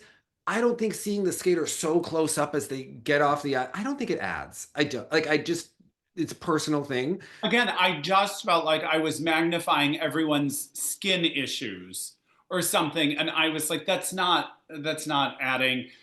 And of course, the idea of us watching it is many of us wish we could be there. Mhm. We're not there.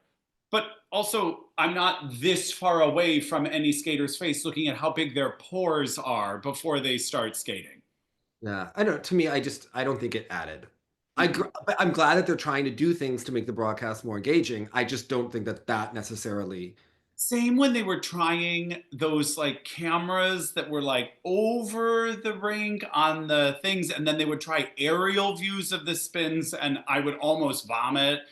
I was, this is not how I appreciate your trying. I But do wish that we had some of the stuff for Ilia. This is so interesting. Queen Alpha, Belinda Noonan messaged me. Because there's been all of this hubbub of Ilia and the under rotations that Ari can't let go, and then he's worn a sweatshirt and the whole no, thing. I just wish Ari was a little bit more quiet. He was an acrobat in Champions on Ice from Armenia, and you want him to be quiet? Yes. The buzz you're creating is not the buzz that needs to be happening. And he's Yeah. a lot of fun. Okay. Um, and he's fun to talk about and to debate with, right? But what I think is just so interesting is, oh, they named Jason. What? Sent. Because Jason wasn't supposed to go to Yeah, okay. pending. It's pending. They're going to give Jason the opportunity. Okay. This is like Well, hot. it's so funny for those that are curious. When we first signed on, that was Nolan the Carney. Do you want to know why he pisses me off? And I love him the most. He's a texter that goes, "Oh my God." And it could be, "Oh my God, good," or "Oh my God, bad." The same way he said Deanna was bitchy. To me, that was bitchy good, but it could have sounded bitchy bad. Okay. World team is Jason Brown with an asterisk, Ilia Malinin, Andrew Torgashev. Again, they're keeping him alive as an A-lister. I get it. He's earned. They want Isabeau and Jason to sell tickets for, okay. And then Camden could replace him. Maxim no I can't say I'm devastated Camden won't be there and it's Jason instead. I understand that choice. They now act like this is pending return to play protocol. That means like someone has to monitor them and a doctor's note. Okay, just say that. All right, like you're gonna have it on the. Okay, you know what? That's a perfect team. It's a diplomatic team. I get it. I don't think that Jason necessarily could have outskated the other people based on what we've seen this year from him with his equipment issues, if it's injury or not. but he can make a moment like no one else. I'd still rather see Jason Brown at the Worlds than Camden Agreed. because he's Jason. Not necessarily results, but Camden doesn't have the track record that Jason Brown does. And not even though Camden, like especially in the short and the step sequence and all these sorts of things, can give very beautiful emotional performances. Jason will guarantee you a beautiful performance that international judges will reward through the wazoo on the PCS side of things. And Camden is very vulnerable that way. And again, if he could do his national skates throughout the season, I think it'd be a no-brainer you send Camden. But he doesn't, so it's not. But he did do well when he went to Worlds in 2022. I think he's the perfect alternate, right? He's the perfect alternate for this situation. I also think that Jason will withdraw early if he knows he won't be ready. And I hope that they let Camden know early to keep training, right? About whether or not, because really, Jason should have to outskate what they think Camden could score on average, right? Right. Like that's Yeah. so when they monitor Jason, right? Four continents: Naumov, Polkinen, Torgashev. Again, Jimmy Ma's the alternate. Junior Worlds is Patrick Blackwell and Jacob Sanchez. Sasha Fegan is the first alternate. That one, well, Jacob Sanchez, we'll talk about this. Yes, he has earned Junior Worlds. Patrick Blackwell, not the best performance, but they believe in him the most. He does have a triple axel, and Sasha Fegan doesn't. So I guess that's why they did that. But Sasha has had a great season. But anyway, and they also skipped over the junior men's champion. So yeah, okay.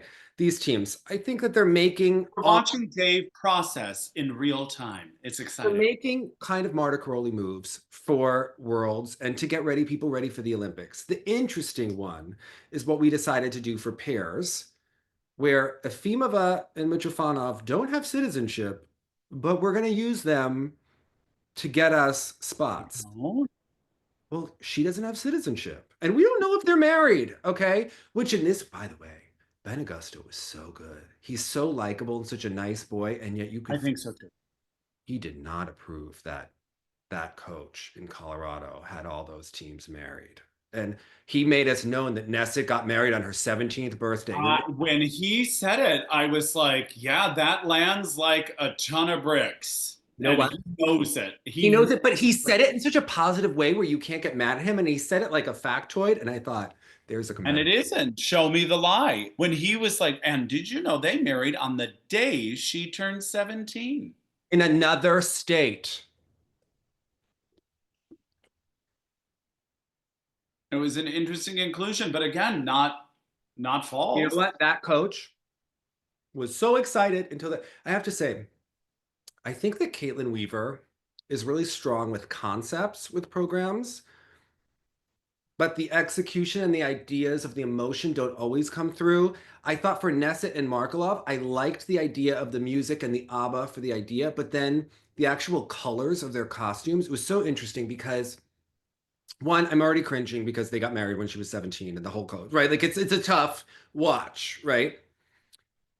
But then they do this really cool rotational lift, but she's washed out because her hair is too blonde and she's in this icy blue, light blue.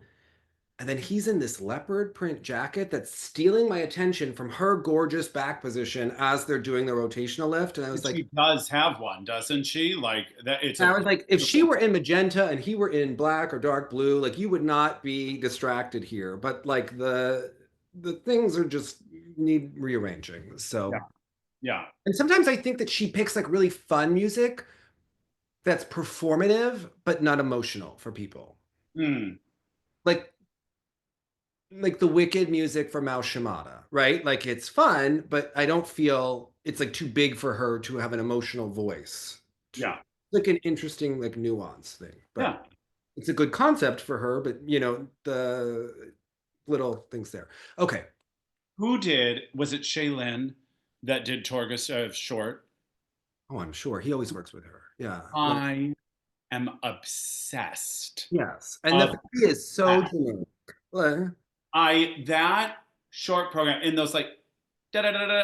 I can't even. I don't even know how there's this like blip in the music, and he repeats it with the arms, and he throws it to the side, and I cannot get enough of that program. To me, it was we're not to the moment of the week, and yet we are, because that short program was my everything. I adore this skater. I adore what he's doing. I'm obsessed with that program. I just cannot get enough of it.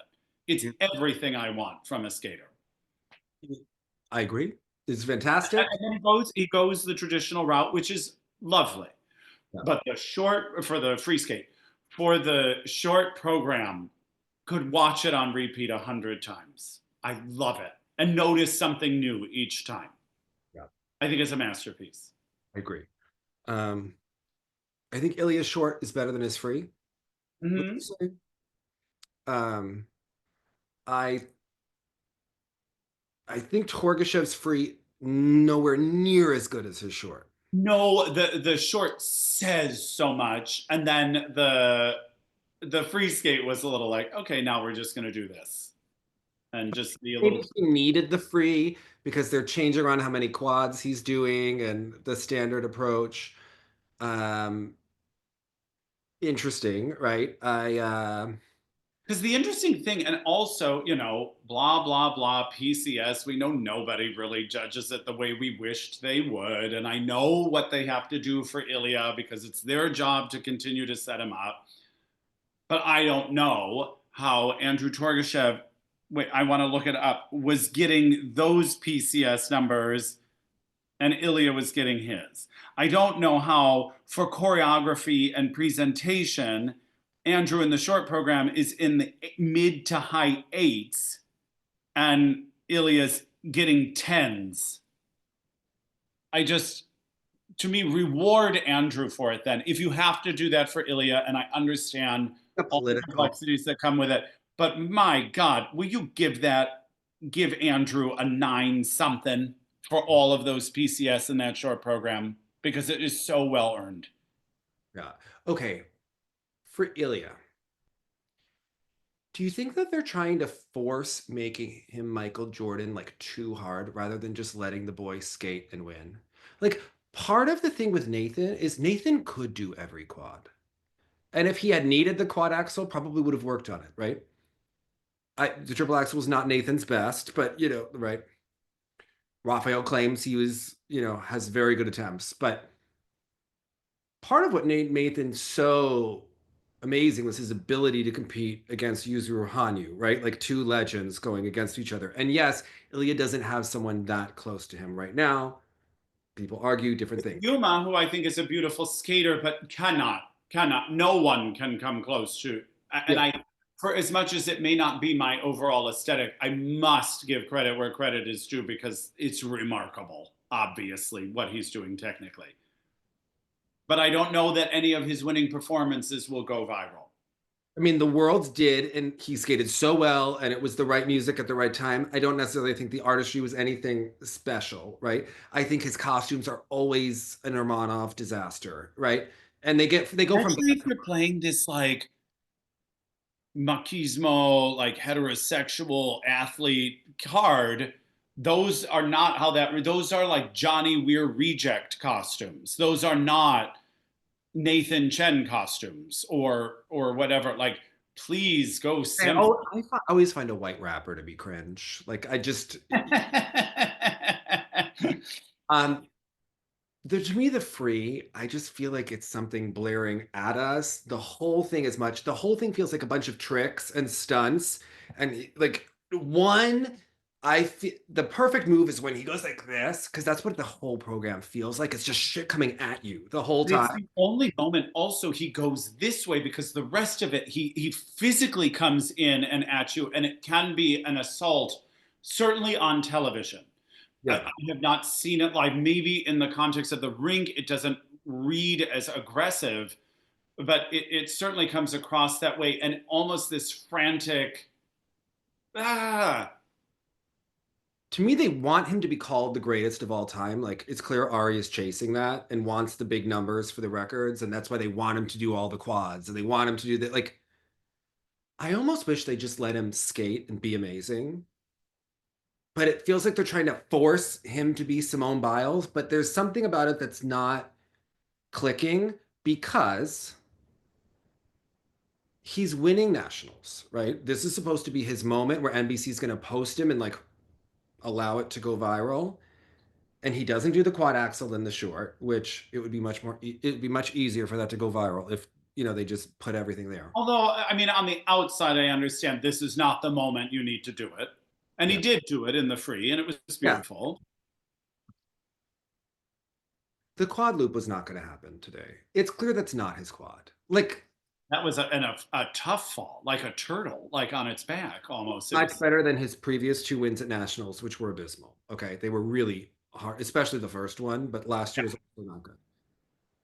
I just want to see him skate well and clean at nationals, right? Because he hasn't had that nationals moment with the clean win, even though it was so clear he won. Like. But what I missed in the nationals with this IJS and the point that we've gotten at with the points and where the current skating is and the competition, the work, and like the whole vibe of skating right now. Every favorite kind of faltered at nationals or was underwhelming. And most of the winners had mistakes. And I don't know about you, but to me, some of my favorite moments from nationals are watching Rudy Galindo or watching Michelle Kwan or watching, right? And they weren't trying to do every single thing. And granted, it was a different system, right? But even to watch Tessa and Scott at Canadian Nationals or Marilyn Charlie, or just let him have that moment and them Or the trying. Gracie Gold Firebird. Gracie Gold Firebird, right? Huh. Gracie Gold practiced a triple axel. They didn't throw that in there. Like it's almost like they're trying to force the content and force the record every single time. And granted, Yuzu used to go clean and build the records. And I get to get those records, you have to do the. It's just like so forced that they're trying to like outdo Nathan and outdo Yuzu and say he's the. It to me, it's like too much. And then you watch him like throw. He's trying to do the Surya flip at the end, but then he's putting his hand down, and it's like they come in with all of this swagger, and he's freaking phenomenal. Okay, The talent is endless. There's no doubt. Yeah. because there's no editing. It's like Maria Callas is just screaming for the entire opera. It's like kind of what And singing all the parts. yes, right? Yes. Yes. And then it's like he's got these dirty spots on the program because nothing, and to me, nothing stands out because he's doing quad, quad, quad, quad, raspberry twist, backflip, this, that. It's like a gymnastics routine. It Yeah. really is. And to me, it is the tackiest free skate Russian point of view. I find it so antithetical to what I like about skating. And I know that Yuma can't beat him. And Yuma doesn't have the magnetism, the competitive mind, or just that swagger. Or that raw. I mean, Yuma is one of my favorites. Please don't get me wrong, but the sheer jumping talent that this skater has been born with is unreal. But I wonder, I I love often the base it on how much the outside world is understanding and hearing what's going on.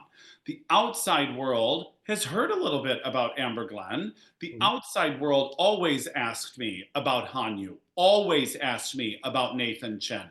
I don't know that any of my non-super skating fans understand that Ilia exists, or quite frankly, that he's done the quadruple axel. I know everyone in the comments will say, how can you say that? He went viral after this or that or the other. I'm just telling you, my non-inner circle skating friends have not mentioned him once. But viral isn't mean staying power, right? Because remember, Valyeva was so viral at the Olympics for good and bad, right? And then Vanessa and Vanessa Morgan, but remember, yeah. Valyeva went for her Adams Family program, right? Went viral again, and no one remembered that that was the same person because she was in a wig. Attention span doesn't mean that you remember it, even if Especially if you're not one of the diehard fans that is really following, which I think obviously we're among people that are very much entrenched in the world. And for those outside of it, I don't think they're hearing anything about skating in the US. And And when you have a men's champion that is also sort of promoting this like heterosexual athlete thing and you're dressed like that, the American public isn't going to go for it. They went for a Scott, they went for a Brian, they went for a Paul, they went for a Nathan Chen, they went for Tim Gable. This is so over the top, and he's coming off the ice. And I'm sorry for how this sounds, but he comes off and he just launches into Russian. Yeah. Also, yes, and I, I think And I'm they have. not saying there's anything wrong with that, but what I'm saying is if we're trying to break through to the general American public, I don't think this is the skater that's going to do it. Ari wants to make him a superstar and an iconic skater. You know what I think is going to happen? Honestly, the war in Ukraine will end, and he'll do shows in Russia for the end of all time. I don't see his future crossing over in the United States even anywhere near as much as it did for Johnny or Adam No, I or don't. it would for Jason. And it's because Ari and his parents can't get out of this one point of view. Yes, and that point of view is not shared by the American public. No, they'll think he's great, but And they'll remember him when he probably wins the Olympics. and there's something like so trying to force this cool bro thing rather than just Being. self. Yeah. And Yeah. it has an affect to it. And again, this is not to criticize his talent, which is immense. And Yeah. they keep calling it a once in a lifetime or once in a generation talent. And they are correct. But this is about the team around him and the way they're choosing to brand, if you will, which sounds horrible because I want this just to be an art form and they're competing and da da da da da. But it is about branding and it is about image. And especially when you are such a giant in this field like he is, the responsibility is great. Imagine I and just, him, Tracy, Brian, and Sandra and David. they would never. No, but of course they would never. But imagine if that happened, right? If you just took away the collar on the shirt, the horrible back, you put him in a black turtleneck, even though I think he, nicer costume than that. But if you stripped away all of I'm sorry, the tacky quad god merch with the gold medals and all, you just stripped it bare, right? And just put him in black, and had music that was, written by a composer. Fashion wasn't a wrong idea. Go more that route. Yeah. Music that was melodic by a composer, and just let the boy frickin' skate. I'm sure he could do an inside and outside spread eagle or like have edge quality. But And even when I first was so enamored with him in Nashville, even the headless scratch spin got the audience out of their feet because it was remarkable. Stunning layback on Instagram a couple weeks ago. Yeah. But none of that in his competitive program. And I like Shaylin very much, but sometimes I find her skating above the ice. I find it a little it is very more masculine-ish. I get why the Torgashevs go to them, right? But But Torgashev achieves in a way what I think they are attempting to achieve with Ilia, but it works more for the Torgashev short. Yeah. Ilia clearly has so much capability. And like, even as we were looking at Sonia Hilmer and Ashley and Ben, we're talking like, well, she just looks like a skater that gets out there and tries stuff. And isn't that awesome? And I think Ilia is too. And it doesn't have to be so much. Just let if him. they stripped it down, he would shine more. Agreed. Agreed. Instead, they don't know how to edit, and they don't, from the music to the costume to the thing, and it's just all much, right? Now, it's his Olympic gold to lose, in my opinion. Of course. I mean, so I'm aware. Yeah, and you know what could happen if Ari tries to put in all of the quads to have him make the record moment at the time, and it's going to be a Nathan 2018 moment. Yes, yeah. Right, and that's why it makes me really nervous that Raphael is not involved, because they have no one to say no. Yeah. Like, I think IMG really didn't know how to handle the new era of skating in many ways, right? But I think they would have told him not to wear the hoodie that had his protocol on the back and just to shut up and let it move on. right? Like it just, I don't, not. Again, you know you're dealing with a star and you know you're dealing with someone on the fast track. So if you're Caitlin Weaver, if you're IMG, I don't know, are you submissive to the family slash team Mhm. that that it seems like they know what they want to do and it's your job to just kind of get out of the way and help facilitate it when you can. Yeah. Maybe they're not You know open. who's doing a great way of getting out of the way? Julia Lautova Really? is having her daughter coached by Larissa and Oleg, who are like strict Russian coaches. And she's training next to Jacob Sanchez, and that's who tamed Ava, who also had a mother that was very involved, right? And the USFS really seems to trust and like them, right? And she was second here, and it seems to be. I mean, I don't know why they made. I haven't talked to Julie about it. You know, she's at the teenage age where it's hard to coach your own kid, but at the same time, the USFS really likes what's happening with Jacob, and that Ava did well last year, and like that was a savvy And move. Jacob did beautifully. Yes, It I was do think enjoyable to watch him. Jacob has got to learn to bend his ankles when he skates because it looks like a little bit Max Aaron pogo stick. And the free, also, the generic Josh Groban ballads with the costumes that are bedazzled that have nothing to do with each other, that had nothing to do with that boy. And he Yeah. had so much personality when he was young. His short program is quite good. Just the Yeah. music choice in the free did nothing, anything could have been played. And that was true for a lot of the And skaters. that's why I know you mentioned the last dance of Alyssa. Mhm. But what I kind of liked is the format usually seems to go do the sassy, funky, upbeat short program, do the long lyrical free Mhm. skate. And I kind of liked that she switched it. I I kind of did. She just doesn't liked have it. the stamina Yeah. yet to do the fast music at the end. You Yeah. know? And it Yeah. looks more like a show program. But by Worlds, I think she'll get there. Yeah. And I, oh, I want to ask you about the pairs. Okay. Any other men that we didn't touch on? Camden, no, Jimmy Ma.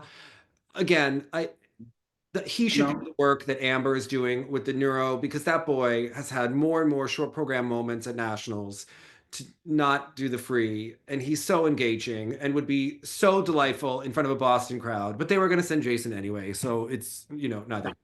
So Yeah. uh, Agreed. okay, the pairs. Ah, yes. So I forget which we've talked about this season, how the USFS and Troy Goldstein, they work behind the scenes and know how to get things done, and you know what, you need that. But we just like decided before this year that Ellie and Danny were going to be the team. Yes, that was very clear. Now, granted, Alexa, she is pregnant. I don't think we have enough time. And frankly, I don't think she will do it, to come back. Imagine. We've asked Okay, amazing. more than once Yeah, I was like, we just needed one more year from you. You couldn't have waited per one. week, practically, right? Like, No. and Tara Kane. I think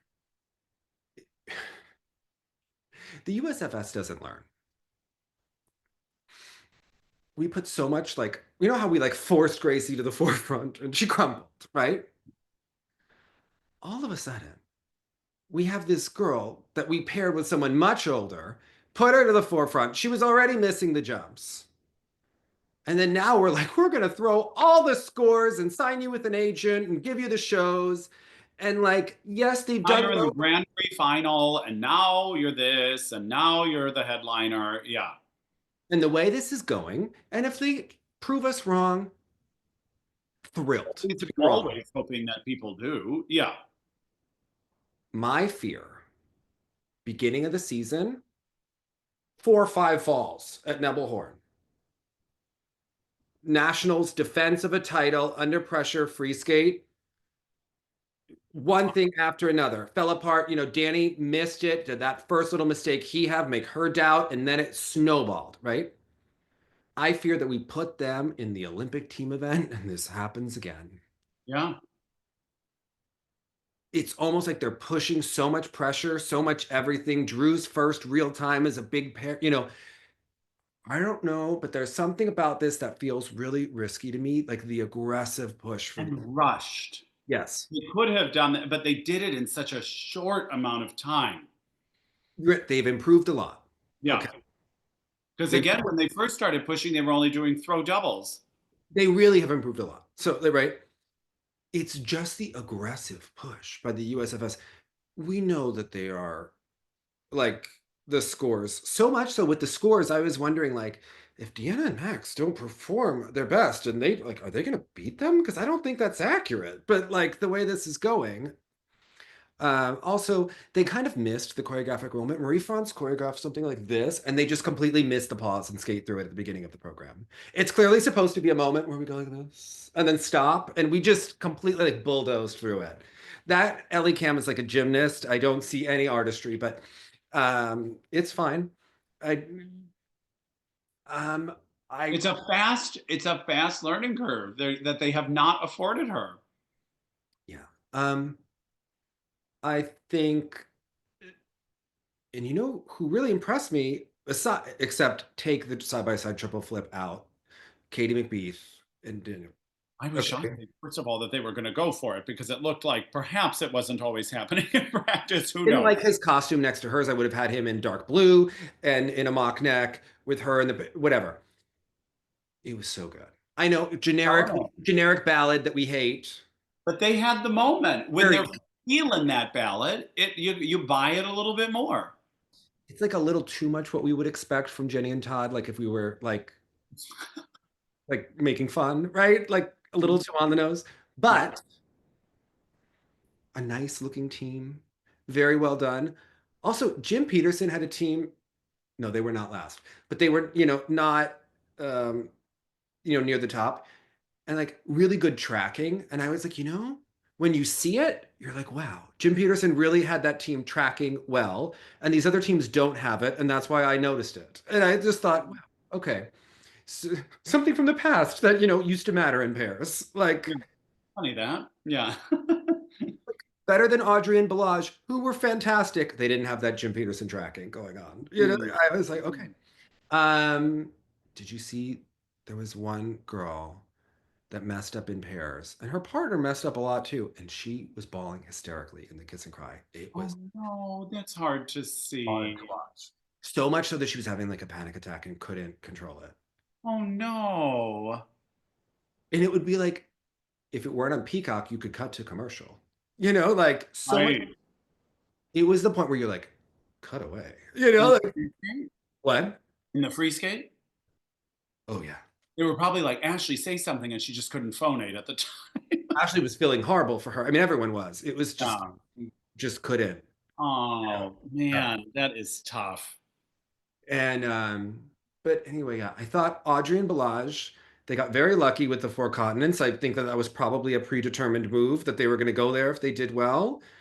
But you know what? They skated impressively here. They didn't do the triple twist. Megan's working on that, getting it for them. I think we will see that soon. So They can maximize points. Megan is going to see that they will. yes. Um, you know, and Balazs had a little oopsie at one point, but I on the well on the three jump combo, which is Megan's, that's Megan's favorite element. And I did notice that Amber Glenn, was not perfect on that element, and Megan is always watching Amber to make sure that she maximizes her points there. She was upset that Deanna, switched out her throw Lutz for the throw Sal, and I was like, yeah, but she can land the throw Sal, Megan. Like she's like, yeah, Born but to she's not believe. maximizing her points, and I'm like, well, you're maximizing your points if you're not landing on your ass, like you're Correct. right, you're I actually follow. I follow. Also, she's got to pace herself. yes, You know, she's not young, and I thought Audrey, Shin, and Balazs like good. I think we should keep investing in them, and they could be ready for the Olympics potentially, or ready for the next year, which also would be good. So yeah. hopefully this is a long-term team that we're not just like, oh, the Olympics and done, which would be so American. I didn't realize Efimova was probably not going to be eligible for the Olympics. And by the way, if they aren't married by now, are they just not like committing to the bit? Like, should I think Katie McBeath should have married that guy? Maybe she's dating Nate. Who cares in this world? We're all getting married. Nate can understand it's a fake marriage anyway, you Yeah, know? Ben is happy to discuss it on air. Yes. Okay. Come on. Like, Nate, why didn't you officiate that wedding? Like, come on. We'll put Do you in. it. Do it. Although remember, Voloshyzhar and Trenkov, remember she was married to that other Morozov, Stanislav Morozov. She was married to him, and then he was coaching them, and then yeah. So whatever, it's skating. These partnerships, you So know. you pretend that part doesn't exist in order to enjoy the competition. Like so Kat Rocha and this guy, he started getting with her competitor who's based after Maya Shibutani, and then something. Maya Shibutani is very scandalous in this book. The character that's named after. That's like Really? Isn't that funny? Because I found them so non-scandalous. they skate against Asian twins, the Lin twins. And they're clearly based on Maya and Alex. Yeah, again, it was that Yuri on Ice. When they were spoofing every single skater, we knew exactly this one's Blashenko, this one's Lambayel, that one's Johnny, that one's this one. I was like, it's not as Settle. Are Maya and Alex named after Usav and Julin, or is that just like a fun coincidence. Yeah, let's go with coincidence. But I was like, I don't think Maya's that vindictive. Yeah, exactly. That's funny. Bella Lynn, don't trust her. I'm reading it again. Now, Kat, like, I don't want to give spoilers, but I was like, really? She's trusting that girl again? Like, what is the book called? The Favorites. Jonathan, just Favorites. I know. And is it on audio? I would listen to it. Oh, and Johnny Weir. Okay. So I had a mere panic attack where there was, yes, and there's a gay guy that has a podcast about skating who talks about them. And I was like, no. And that's the character Johnny. Raymond Last. Yeah.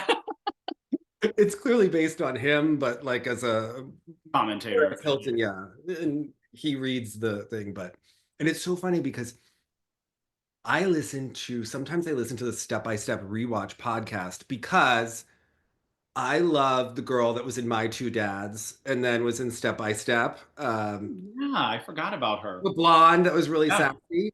And like Christine Lakin, who played the tomboy, is the other host of the podcast, which like granted, very hardworking actress, has kept in the game. I'm here for the sassy one that became a lawyer. That was like, eye rolling on the show, of course, right? Anyway, she reads the book for this. Okay. I was surprised. So did Adam not get invited to do any sort of commentary or press? Was backstage with Andrea Joyce, and maybe they're passing the torch. He would be perfect in that role. Okay. I was a little worried they were going to give it to Jason, to be like, and then we would get like too fluffy. I really appreciated when Adam, maybe it was 2 seasons ago or something, was doing whatever the offshoot broadcast was on Lifetime or whatever, but they were airing it on Peacock, and I found it very, very good. The commentary. Star Andrews was fantastic here. They said Derek made her get new programs. I think she needed more fun programs. We didn't see enough of her mother on TV. We needed more of Tosh. Okay, like she's in adult skating. I thought they could have shown a clip of that. With Terry analyzing it before that was a missed opportunity by NBC. And again, what a moment to be able to promote adult skating. Also, I love the ironic hashtag "skating is for everyone." Here's the thing that I struggle with. I understand it needs revenue. I understand that this is standard for many, many sports. When I am watching the art form / sport that I consider skating to be, and there are advertisements for like cheap furniture at Ollie's or Prevagen or and discount tires while someone in a beautiful like dress is doing a layback. This is so visually cluttered to me. Kisses. But we used to have skating that was worth watching for the average public and programs that drew us in. It goes together. Thank you, Ted Barton. Thank you for what you've done for skating.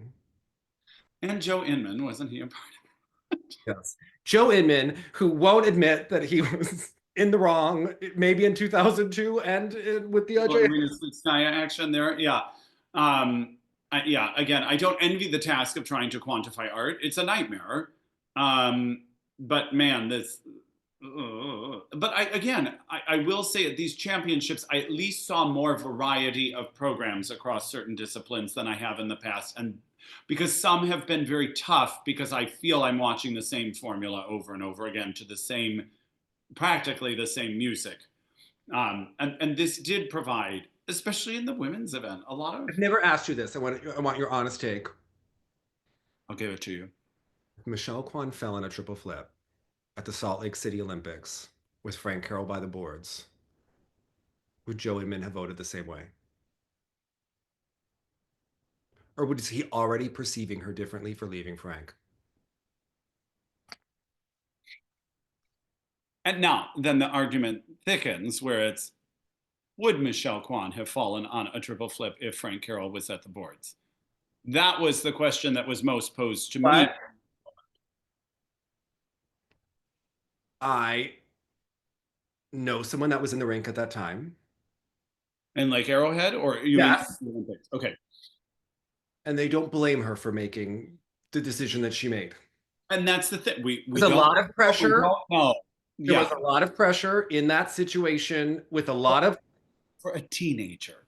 An unresolved situation from years earlier. Got it. Not a normal situation. In which case, would you remember when she got that physical trainer as like the coach, and then she started like throwing out these jumps like bonkers? Yes. I was like, I wish then you had at least gone with someone. By the way, I hope that she rebuilds LA for the Olympics in 2028 now that she's done being in Belize. Like, let's. I didn't even, hearing all of the horrible stuff that's happening there, I didn't even think about. I think she needs something meaty to do. And while originally I thought that being involved with like the Olympics would be like kind of beneath her because a lot of former athletes will be involved that don't have her pedigree in terms of international relations. I'm not putting down, that. No. Given her experience, in government and what she has done, I think that could be a really interesting role if she was involved with the Olympics, because clearly there's going to have to be a lot of logistics. And that the opening ceremonies of the Summer Olympics will show the LA fires. Yeah. NBC will say a city that rose from the ashes to host the world. You can hear it, right? All this Phoenix imagery. Yeah. Yeah, you're right. And I don't mean to laugh at their misfortune. Of course, that's not what I mean at all. But let Michelle light the torch. Yeah, but to know, maybe don't light a torch. Jonathan. I know. I'm like, the poor California. I just think about the poor people that live there. It's always something horrible is happening with like a natural thing in California. I couldn't live there. Okay. No, it's so. I hear about mudslides, and then I hear about droughts, and then I hear about smoke, and then I hear about fire. It's going to be in the ocean, and I saw that Al Gore movie, and he wasn't wrong. Okay, I just the PowerPoint presentation that gave me anxiety for weeks. Okay, that was. Remember, it was very dry. Yeah. Okay. Very dry and very serious. Okay. Yeah, and I was too young for it at the time. I think. I think I'm still too young for it. Okay. Yeah. Crazy. What was your moment of nationals? My moment of nationals was the practice before the women's free. It was like a master class where they were all nailing Gracie, Brady, Amber, Alysa, all of them. Yeah. It was like, it almost was as good as Ashley and Gracie and Paulina and Mariah, if we were watching that. And the unexpected gem was the end of Rafaela Contras' free dance, where I thought, oh my goodness, Torgashev short. Torgashev landing 2 quads. And them being strategic with the world teams, because that's intriguing. You got to play to win. Who was your low light of nationals? Tammy Gamble. I mean, anyone that she was with just bombed again. Isn't it terrible that the mere mention of the name, I sort of like, oh, Like, okay, at here we go. what point are we going to be like, we're going to no contact with Tammy? Maybe. Yeah, I don't know what to say. And I just the amount of people, and again, it may seem like, oh, she's producing a lot of people. I think a lot of people go there and a lot of people are sent there. Yes. That you could also go and send to other places. Like a boulevard of broken dreams, like it's so many have Yeah, gone through. yeah. Got it. What is her best result at the Olympics? Karen?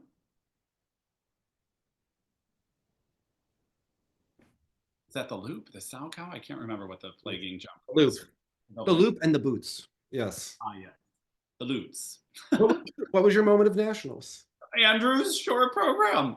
I was thrilled to see Graham Parsons free dance, even though, a little bit expected, but took us back in a direction where I would like to see them continue to go. Paris event getting switched up, always fun. And just Alysa Liu's demeanor. Just be a person out there was really nice to see. Also, Amber's triple axel in the free was like In the pre-skate, chef's kiss. Yeah, 100%. holding edge and look sexy, everyone. Bye.